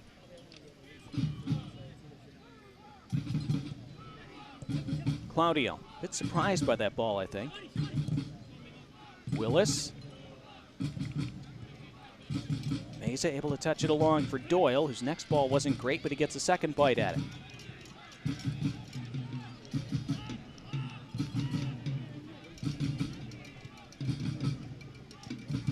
Doyle again. Ali Hodzik. Gordon. This is promising for Omaha.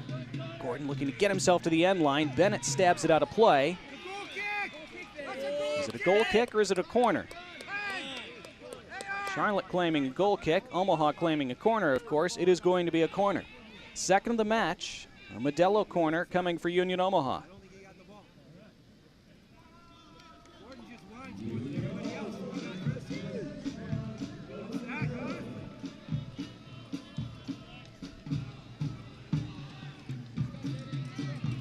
All of Omaha's work on set pieces and training the last few weeks pay off in a moment like this. Ali Hodzik pinging it toward that back post. Claudio keeping it in play. Meza trying to get it settled, could not. Rocha stabbed it clear. Oberton now. Calmly to Grayson Barber, whose first touch was heavy. 25 minutes plus stoppage time left in this match.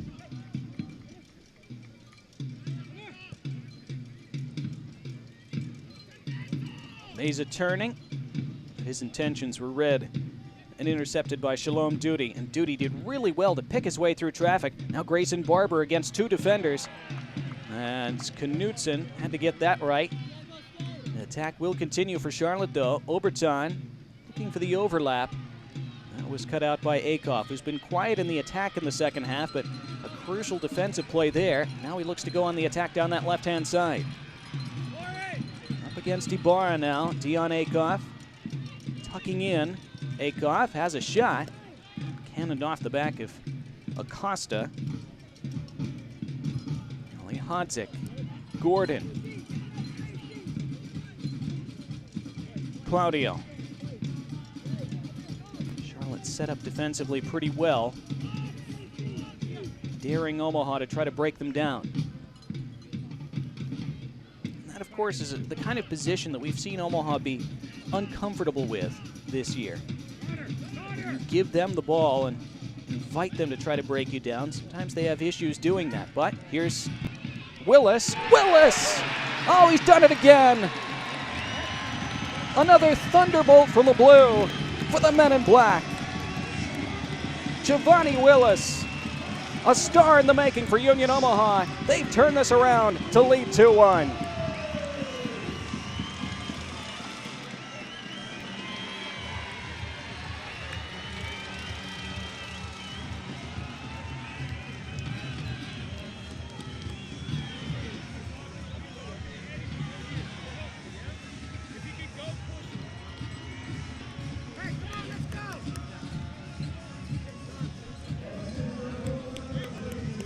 The hugs are well-deserved.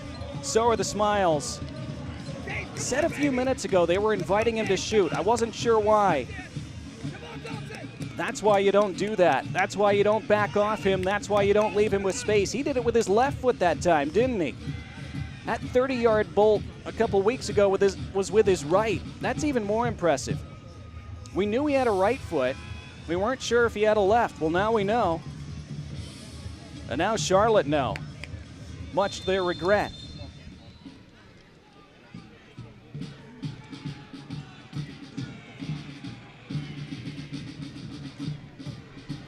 Spectacular Nebraska lottery goal. Second of the season for Giovanni Willis, and neither of them have been cheap.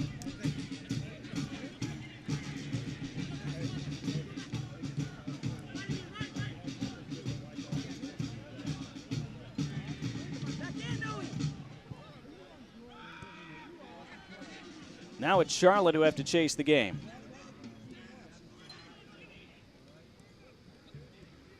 They're certainly capable of that, but that was a missed touch from Tomas Maya.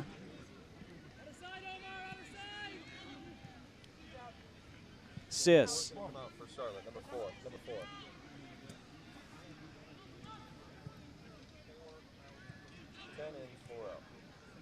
Shalom Duty. Charlotte are about to make a change. You may have heard Ayrton Perez is about to come on for them. He's going to replace Diego Rocha. That almost spun through for Sis. It spins out of play instead.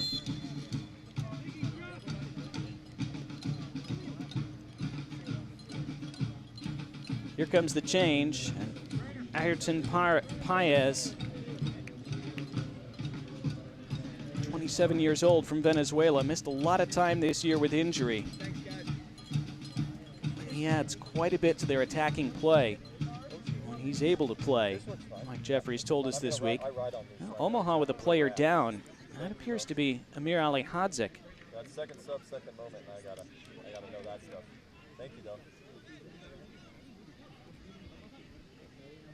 Omaha just losing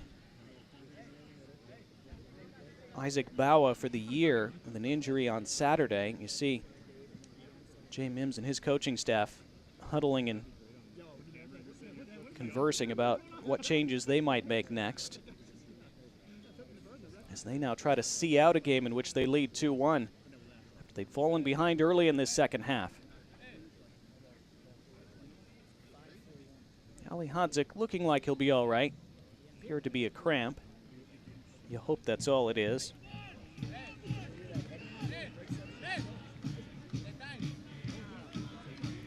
Ayrton Paez, though, just to finish the thought on him, as the merry-go-round backdrops that beautiful sunset in eastern Nebraska. Ayrton Paez, a guy who Mike Jeffries says is very clever in the final third, and Jeffries especially said this week his feet are really clean. He sees plays that other guys don't, those through balls and penetrating passes. He said in the area of the field that matters, he's got the ability to make plays. And that's what Charlotte need him to do over these final 20 minutes plus.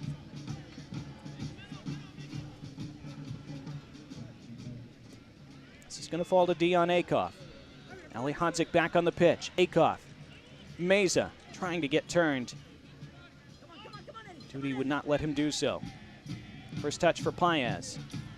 Bennett dropping deep to pick up that ball. That's what Omaha want to see. They want him having that ball deep in his own half rather than in that attacking third where he's so dangerous. Now Grayson Barber with a chance to motor forward a bit. Oberton.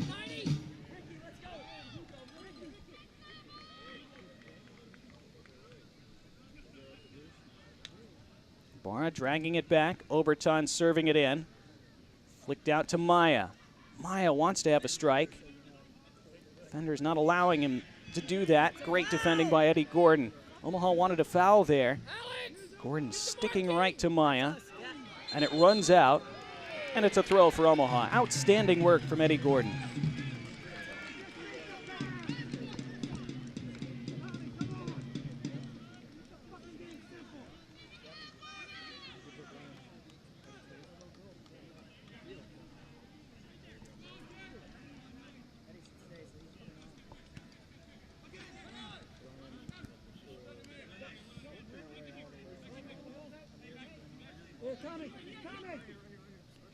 Mike Jeffries has to be annoyed with how this game has turned on its head.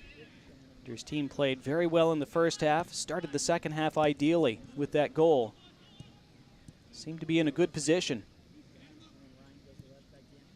Certainly have the attacking capabilities to turn this around again. But not the spot he hoped they would be. And they were 1-0 up at 50 and 55 minutes in. Here's Corey Bennett, though, who scored that penalty. Hector Acosta pushing up high, the central defender. Out wide. Here's Grayson Barber now by the end line. Clay Dimmick looking to juke and feint against Akoff, who stuck with him and forced him further back. Oberton. Well, you could see his idea as Dimmick was breaking into the box. But so could the Omaha defense. Touche now got that ball out in front of him. Clattered in with the player, and it's an Omaha throw. Hey, Eddie.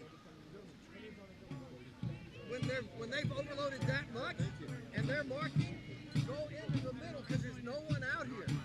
Go into the middle, there's no one out here. Yes, over into the middle and help out him, you know what I mean?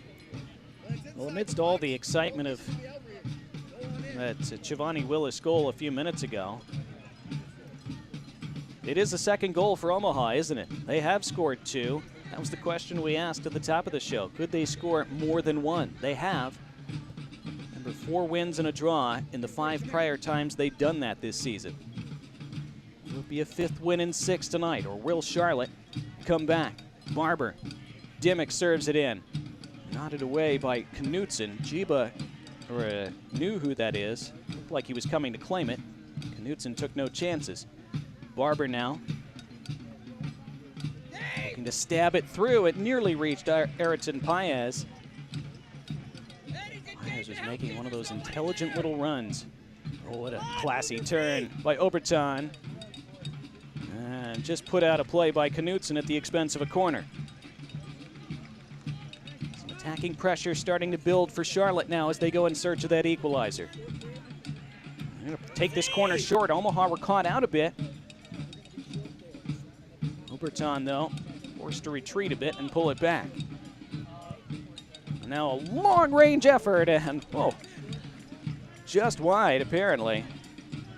For a split second, that looked like it was goal-bound. That was ambitious from Tomas Maya. Can't fault the ambition when you see how well he hit it. Well, Ali Hadzik has gone down again. And you suspect that'll be the end of the night for him.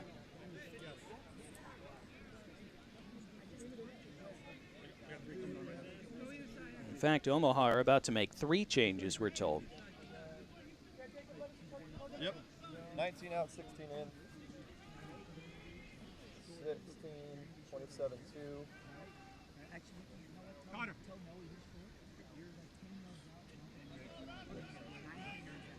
Yeah, that'd be good.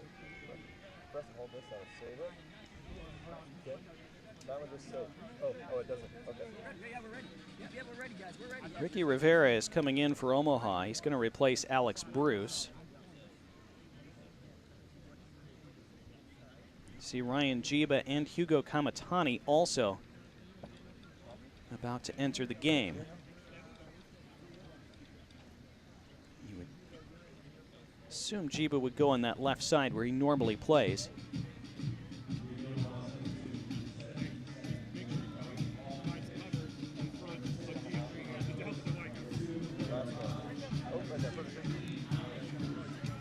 Jiba is replacing the injured Ali Hadzik.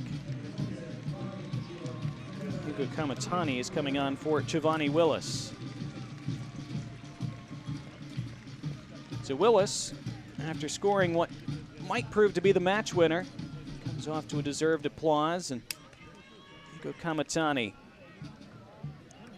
see if maybe he can get himself on the score sheet late to help ice this game for Omaha. Looks like he's gone with a new hairstyle.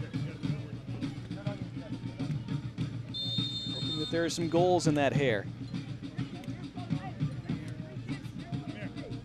It'll be interesting to see where they shift Eddie Gordon, because Gordon was playing on that left side of defense, that left fullback position. That's where Jiba generally lines up. Looks like Gordon is tucked in a little bit more centrally now, and it's Gordon who wins this ball. Eddie Gordon running at that back line now. He's clattered over. Free kick coming, yellow card coming.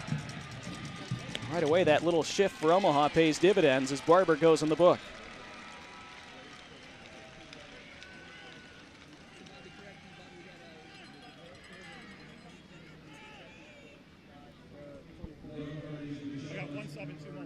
Gordon was away, not a lot of contact. Charlotte did have their backline players ready there as their Hale Varsity Club yellow card officially shown to Barber. Third player carded for Charlotte tonight. All 3 of those players are still on the pitch. Sis and Ibarra, the other 2. Well, Noe Meza scored from further out than this against FC Tucson a couple months ago out in the desert. Gordon is also around it.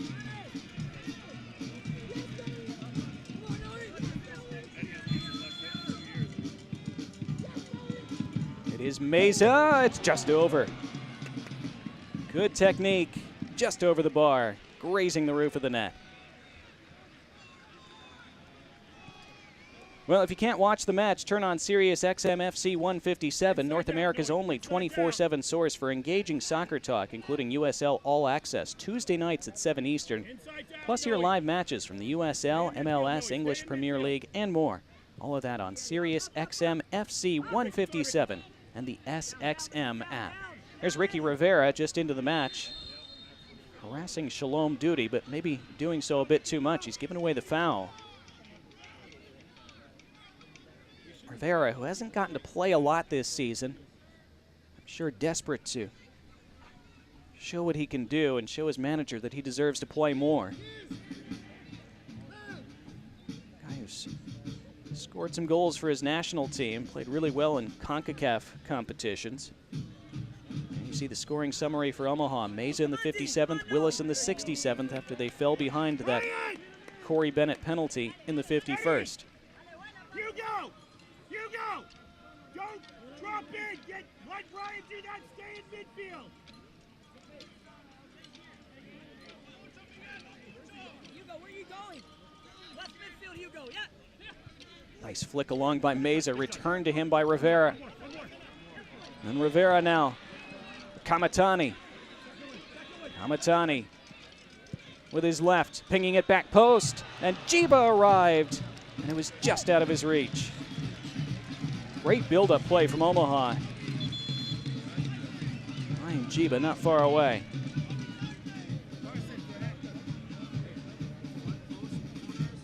Now Charlotte making a change as Will Vince, that is, will come in for Miguel Ibarra.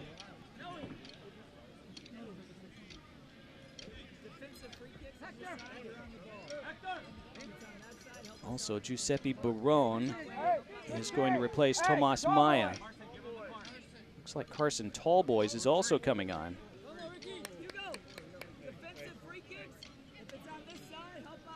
He is replacing Hector Acosta on that Charlotte backline. Charlotte do not play this Saturday. They're the one League One team that has this weekend off.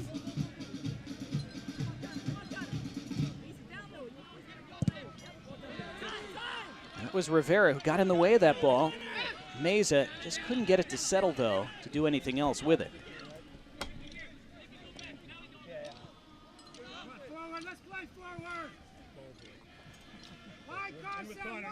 Well, Omaha conceded that equalizer in the 79th minute here on Saturday to have to settle for a point. Trying to see this one out. Here's Grayson Barber looking to ping one in. Almost fell to Bennett. Omaha able to clean it up eventually, only as far as Will Vint, but Vint wasn't able to control it cleanly, and it's taken back by Rivera. He's done a nice job making a pest of himself since he came on. Now Kamatani, who's moved out to that left side. He has Rivera ahead of him. He spreads it to Rivera now, who is offside.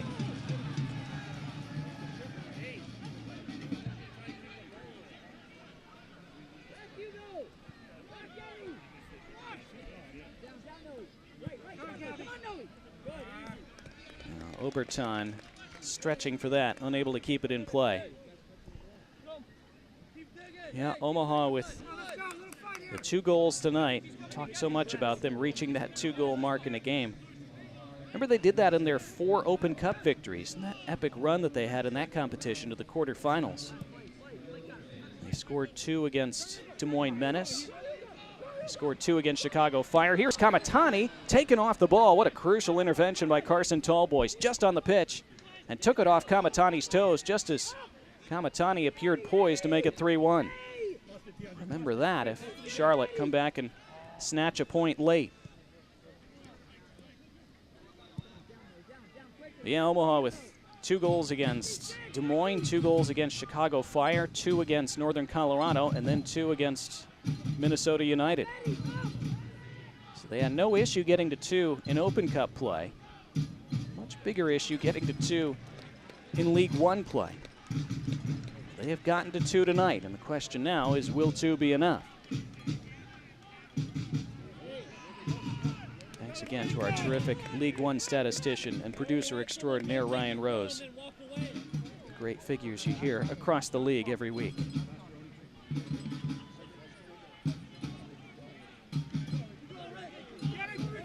Charlotte having to take more chances now, of course. See that back line creeping higher in these late stages as they chase a goal.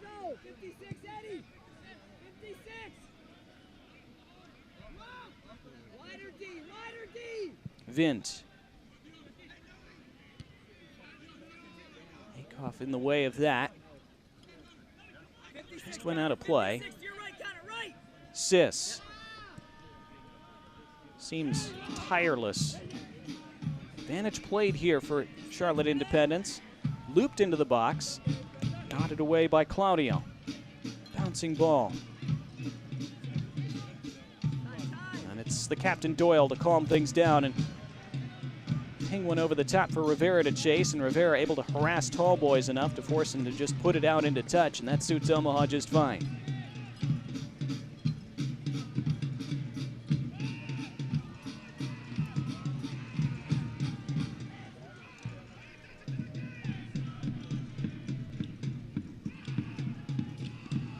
Omaha win here tonight, they'd be within 3 points of second in the table. They'd still have a couple games in hand on second in the table.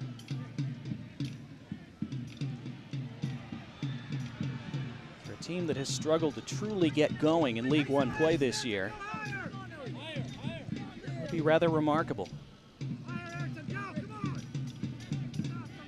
For all their difficulty in winning games, again, they've only lost twice. So they've managed to pick up a point in almost all of their games, a point at least. And again, especially from this kind of position, they would be very dissatisfied with only a point tonight. That's a foul against Sis. Free kick Omaha. Allows them to milk more seconds off this clock.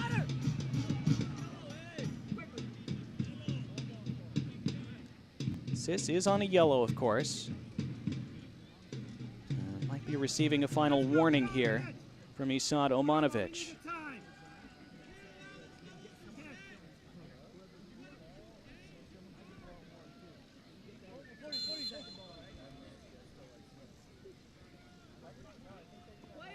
Alex, can you get it? Kamatani battling for that header. Kamatani doing well, but then couldn't keep it in play.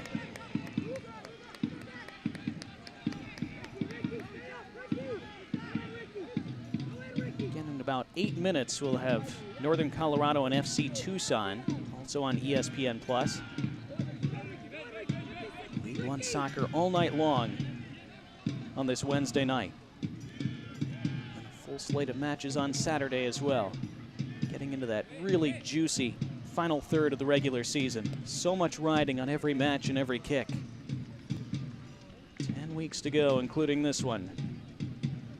And you see those games coming up on Saturday. Some tasty ones there as well. Fuego in Richmond. Remember, Fuego beat Richmond out west just a few weeks ago. Richmond ended that match with 9 men, which is not optimal. They'll hope for better things out west this time.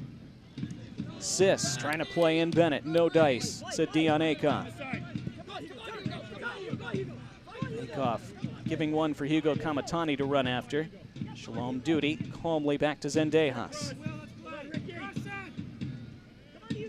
Charlotte having to drag this the length of the pitch.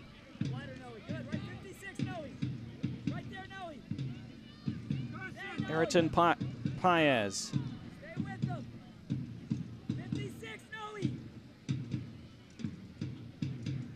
Grayson Barber. Omaha forming those ranks of black shirts across the back. Charlotte trying to find a way through them. Oberton and Sis. Sis had his route sealed off by Meza. Meza looking to gallop away with the ball. Meza still against Duty now. Meza would be happy to be brought down. Sis would not oblige him. Sis did well there to not commit the foul. 90 seconds of the normal 90 remaining. See how many more beyond that.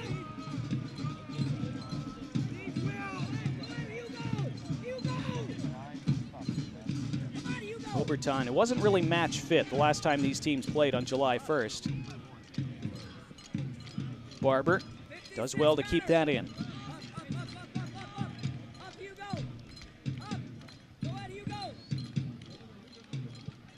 Tall Boys lifting it toward the edge of the area. There's Dion Akoff again. Throw in for Charlotte in the final minute of the 90.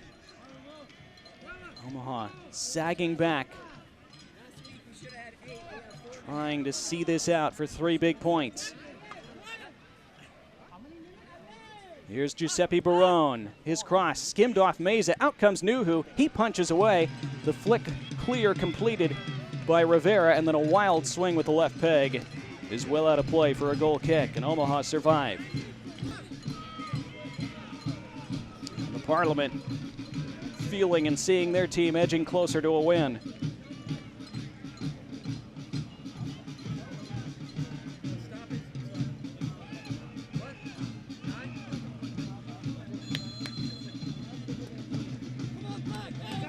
About to find out just how much stoppage time we will be scheduled for. And apparently there will be 9 minutes added on.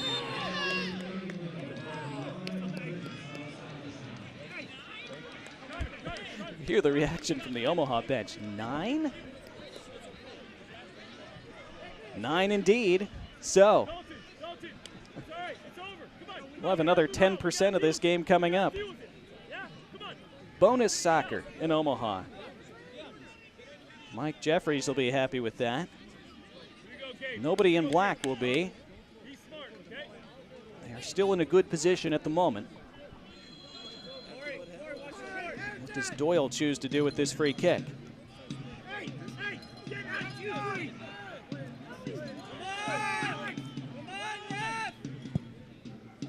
Doyle, that far side for Jiba, who couldn't quite take it in. So still plenty of time for Charlotte to steal a point late. Heck, there's actually time for them to score twice and steal all 3, perhaps. Their potency in attack, you would not put it past them at all. Omaha, of course, though, the stoutest defensive side in the league.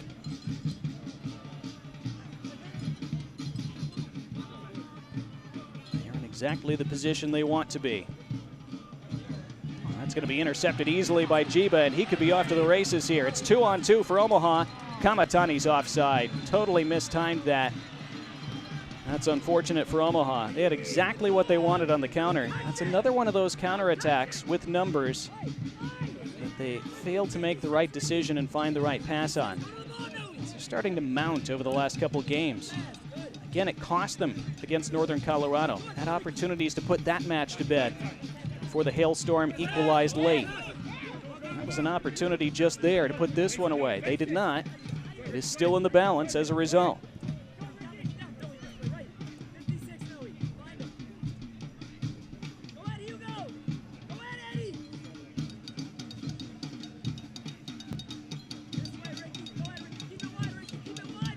Still it is Charlotte trying to solve the complicated Rubik's Cube that is this packed Omaha defense. So far, those stacks are spinning, and the colors still don't match. Here's Meza surging toward those pockets of space, trying to play in Rivera. Stabbed away by Tall Boys.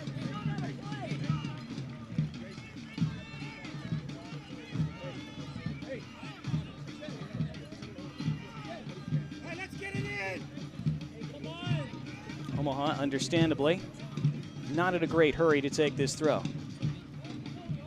Kickoff does, though, for Meza. Meza will try to kill some time in the corner. Love to win a corner as well. He does exactly that. Excellent work by Noe Meza. This Omaha crowd appreciates that effort. Meza scored that equalizer off the bench in the 57th minute. Set the table for this turnaround. Willis then completed it in the 67th. Here's a Modelo corner kick for Omaha. Takeoff just plays it short for Meza, who will go through the same routine. That stays in play. Now Meza, top of the box. Kept out by Zendejas. Rebound, what a save. Oh, Zendejas keeps his side in the match. How did that stay out? Hugo Kamatani can't believe it.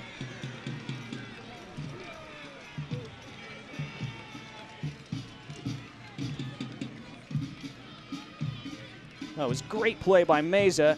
It was Rivera with an excellent strike. The first save was great. The second save was tremendous. It looked a certainty that Kamatani would slam that home from point-blank range and put this game away. Kamatani still irritated about that. Now it's his turn to play in the corner. That goes out for a goal kick.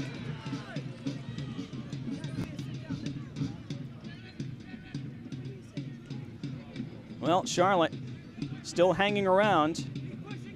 Even with those 9 added minutes, time's starting to grow a bit short for them. They still have time. Barber thought he was fouled there. He will have a throw.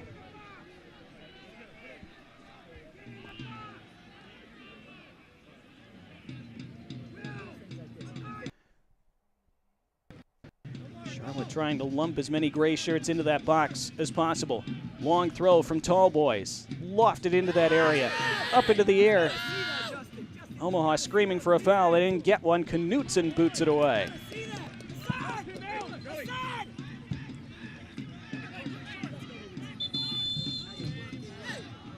Now we have a whistle. What for?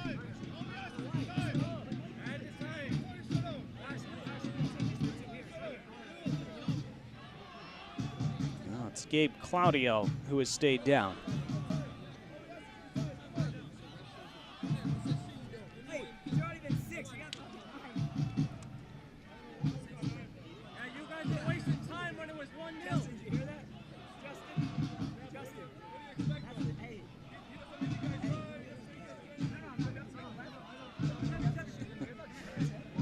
One of the things I love about doing games at Werner Park, you can hear the benches so much here.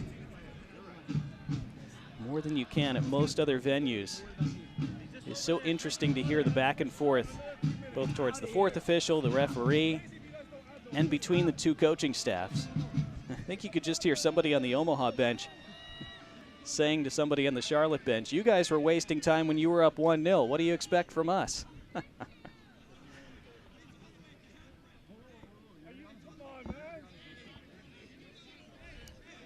Yeah, bench banter indeed. There's Mike Jeffries. His team still with time to rescue something here. See Zendejas all the way out by that midfield stripe. Into the mix it goes. Out comes Nuhu, safe hands. And he falls gratefully to the turf, clasping that ball. Tall Boys having to do the full-length sprint back. And we have 2 minutes of the 9 remaining. Vera did well. Meza keeps it in. Meza has Kamatani in the middle. Wanted to maybe maneuver space to find him, but he'll settle for the corner. And Omaha will settle for another 30 seconds or so off the clock. And they're going to make one final substitution as well to try to kill some more time. Luis Heel makes a very late cameo for them. They've been able to rest him most of tonight. He replaces Eddie Gordon. Great shift by Gordon tonight. Short corner to Meza, who again is able to wriggle free. Meza along that end line, stabs it across just over Kamatani's head. And apparently it went out of play, so I guess it wouldn't have counted. Meza apparently did not quite keep it in play in the end. Boy, has he been good since coming on at halftime, though, Noe Meza. And we have 1 minute of the 9 remaining. Just about last chance saloon for Charlotte Independence. What great work by Ricky Rivera. He's worked so hard since he came on. Clearly motivated, Ricky Rivera. Zendejas again way out of his area. Serving it long. Nuhu back out. Back into his breadbasket. And he'll try to milk out as many of these remaining seconds as possible.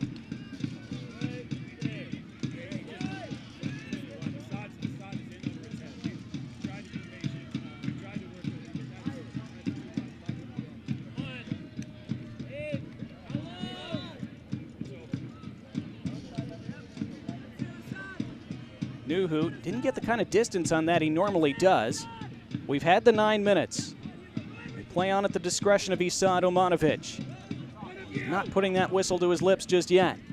Rivera trying to juggle to himself, looking for a free kick. Jay Mims pointing to his watch. Isad Omanovic not pointing to his yet. That's one back by Heel.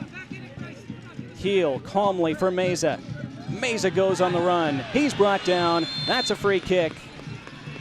That, you would think, would just about be that. And Shalom Duty showing the frustration that his entire side feels, I'm sure. He's taken one yellow. He's got to be careful he doesn't take a second straight away. Don't want to get yourself suspended for that next match. Perhaps the final Hale varsity yellow card of the evening. Connor Doyle does not have to try to serve this one into the box.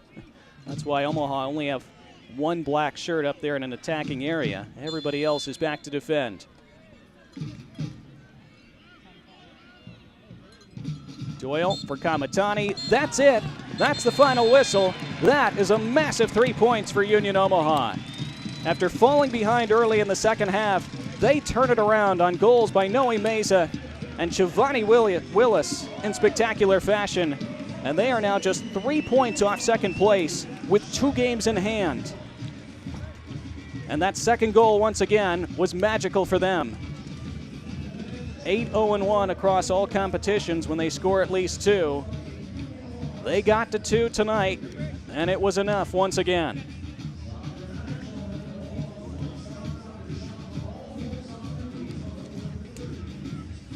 Noe Meza's goal will be our Shady Rays play of the match.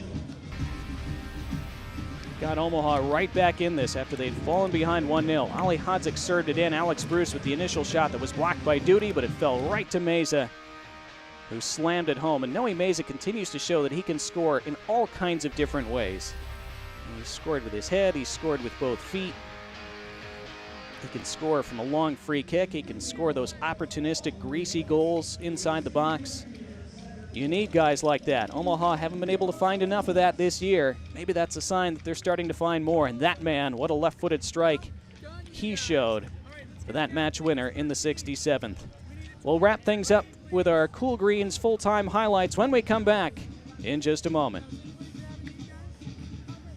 My name is Peter Marlette. I'm the general manager of Union Omaha, and I'm a Bellevue University student. Getting this master's degree is important to me because there's always more to learn. There's always ways to improve yourself no matter what position you're in, and being able to focus on international business management specifically as opposed to sports in general or soccer in general is just going to make me a much more complete manager, leader, and employee of Union Omaha. I think Bellevue University and Union Omaha are such great partners because we both share the same goals of educating the community and improving the Omaha metro area and global community for that matter. We also fit so well together because so many of our players traditionally have to choose between pursuing a professional soccer career or pursuing their education. And because of this partnership, we no longer have to do that. Bellevue University is allowing our players to be full-time professional soccer players and still be students and still further their education and develop as people off the soccer field. So I think it makes perfect sense for us to work together.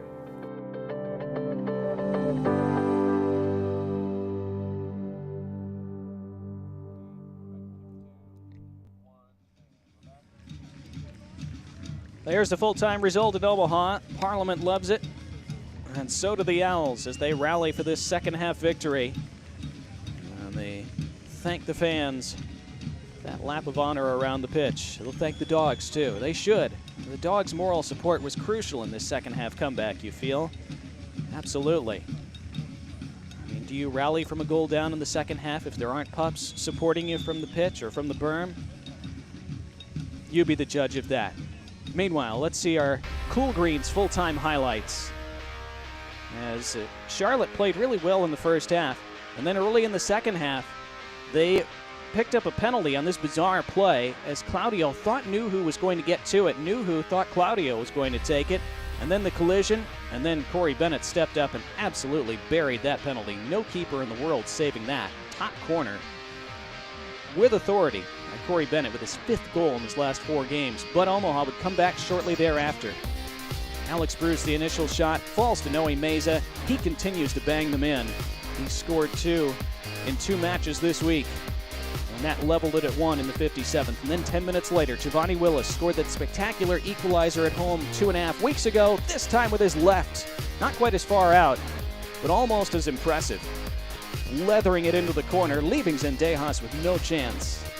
And Omaha had turned it around, and they would almost add a third, but for a spectacular couple stopped by Adrian Zendejas, first denying Rivera, then Kamatani right on the doorstep. Still not sure how he did that. Kamatani still not sure how he didn't score. Zendejas, spectacular work to keep his side in it, but they could not find a late leveler. Omaha saw it out. And our full-time match stats see 15 shots for Omaha, 6 on target, 12 for Charlotte, 3 on target. It's a great game. Possession heavily in Charlotte's favor, but Omaha won't mind that, of course. 4 cards for Charlotte. Omaha took 3. 2 sides ended with 11, which has not always been the case in League One play this year. But no red cards tonight. Just a lot of good attacking play and some real drama. Here's the updated table, and you see Union Omaha suddenly looking pretty good in 3rd place despite all those draws. They are now just 3 points out of 2nd, 4 points off the top, and they still have 2 games in hand on those top 2 sides. And that's again why this game was so important for them here tonight. Upcoming schedule this weekend, of course, later tonight, in fact, just underway in the 3rd minute. Right now, Northern Colorado and FC Tucson, no score very early. You can flip over to that here on ESPN Plus in just a moment when we sign off. On the weekend, Union Omaha will be back in action against NCFC. Lots of other great games coming your way here on ESPN Plus as well. Hope you enjoyed this one here tonight. For our entire great crew, I'm Donnie Barnes saying good night for now from Warner Park here in Papillion, Nebraska, where it finished this evening in a wonderfully entertaining 90-plus minutes. Union Omaha 2, Charlotte Independence 1.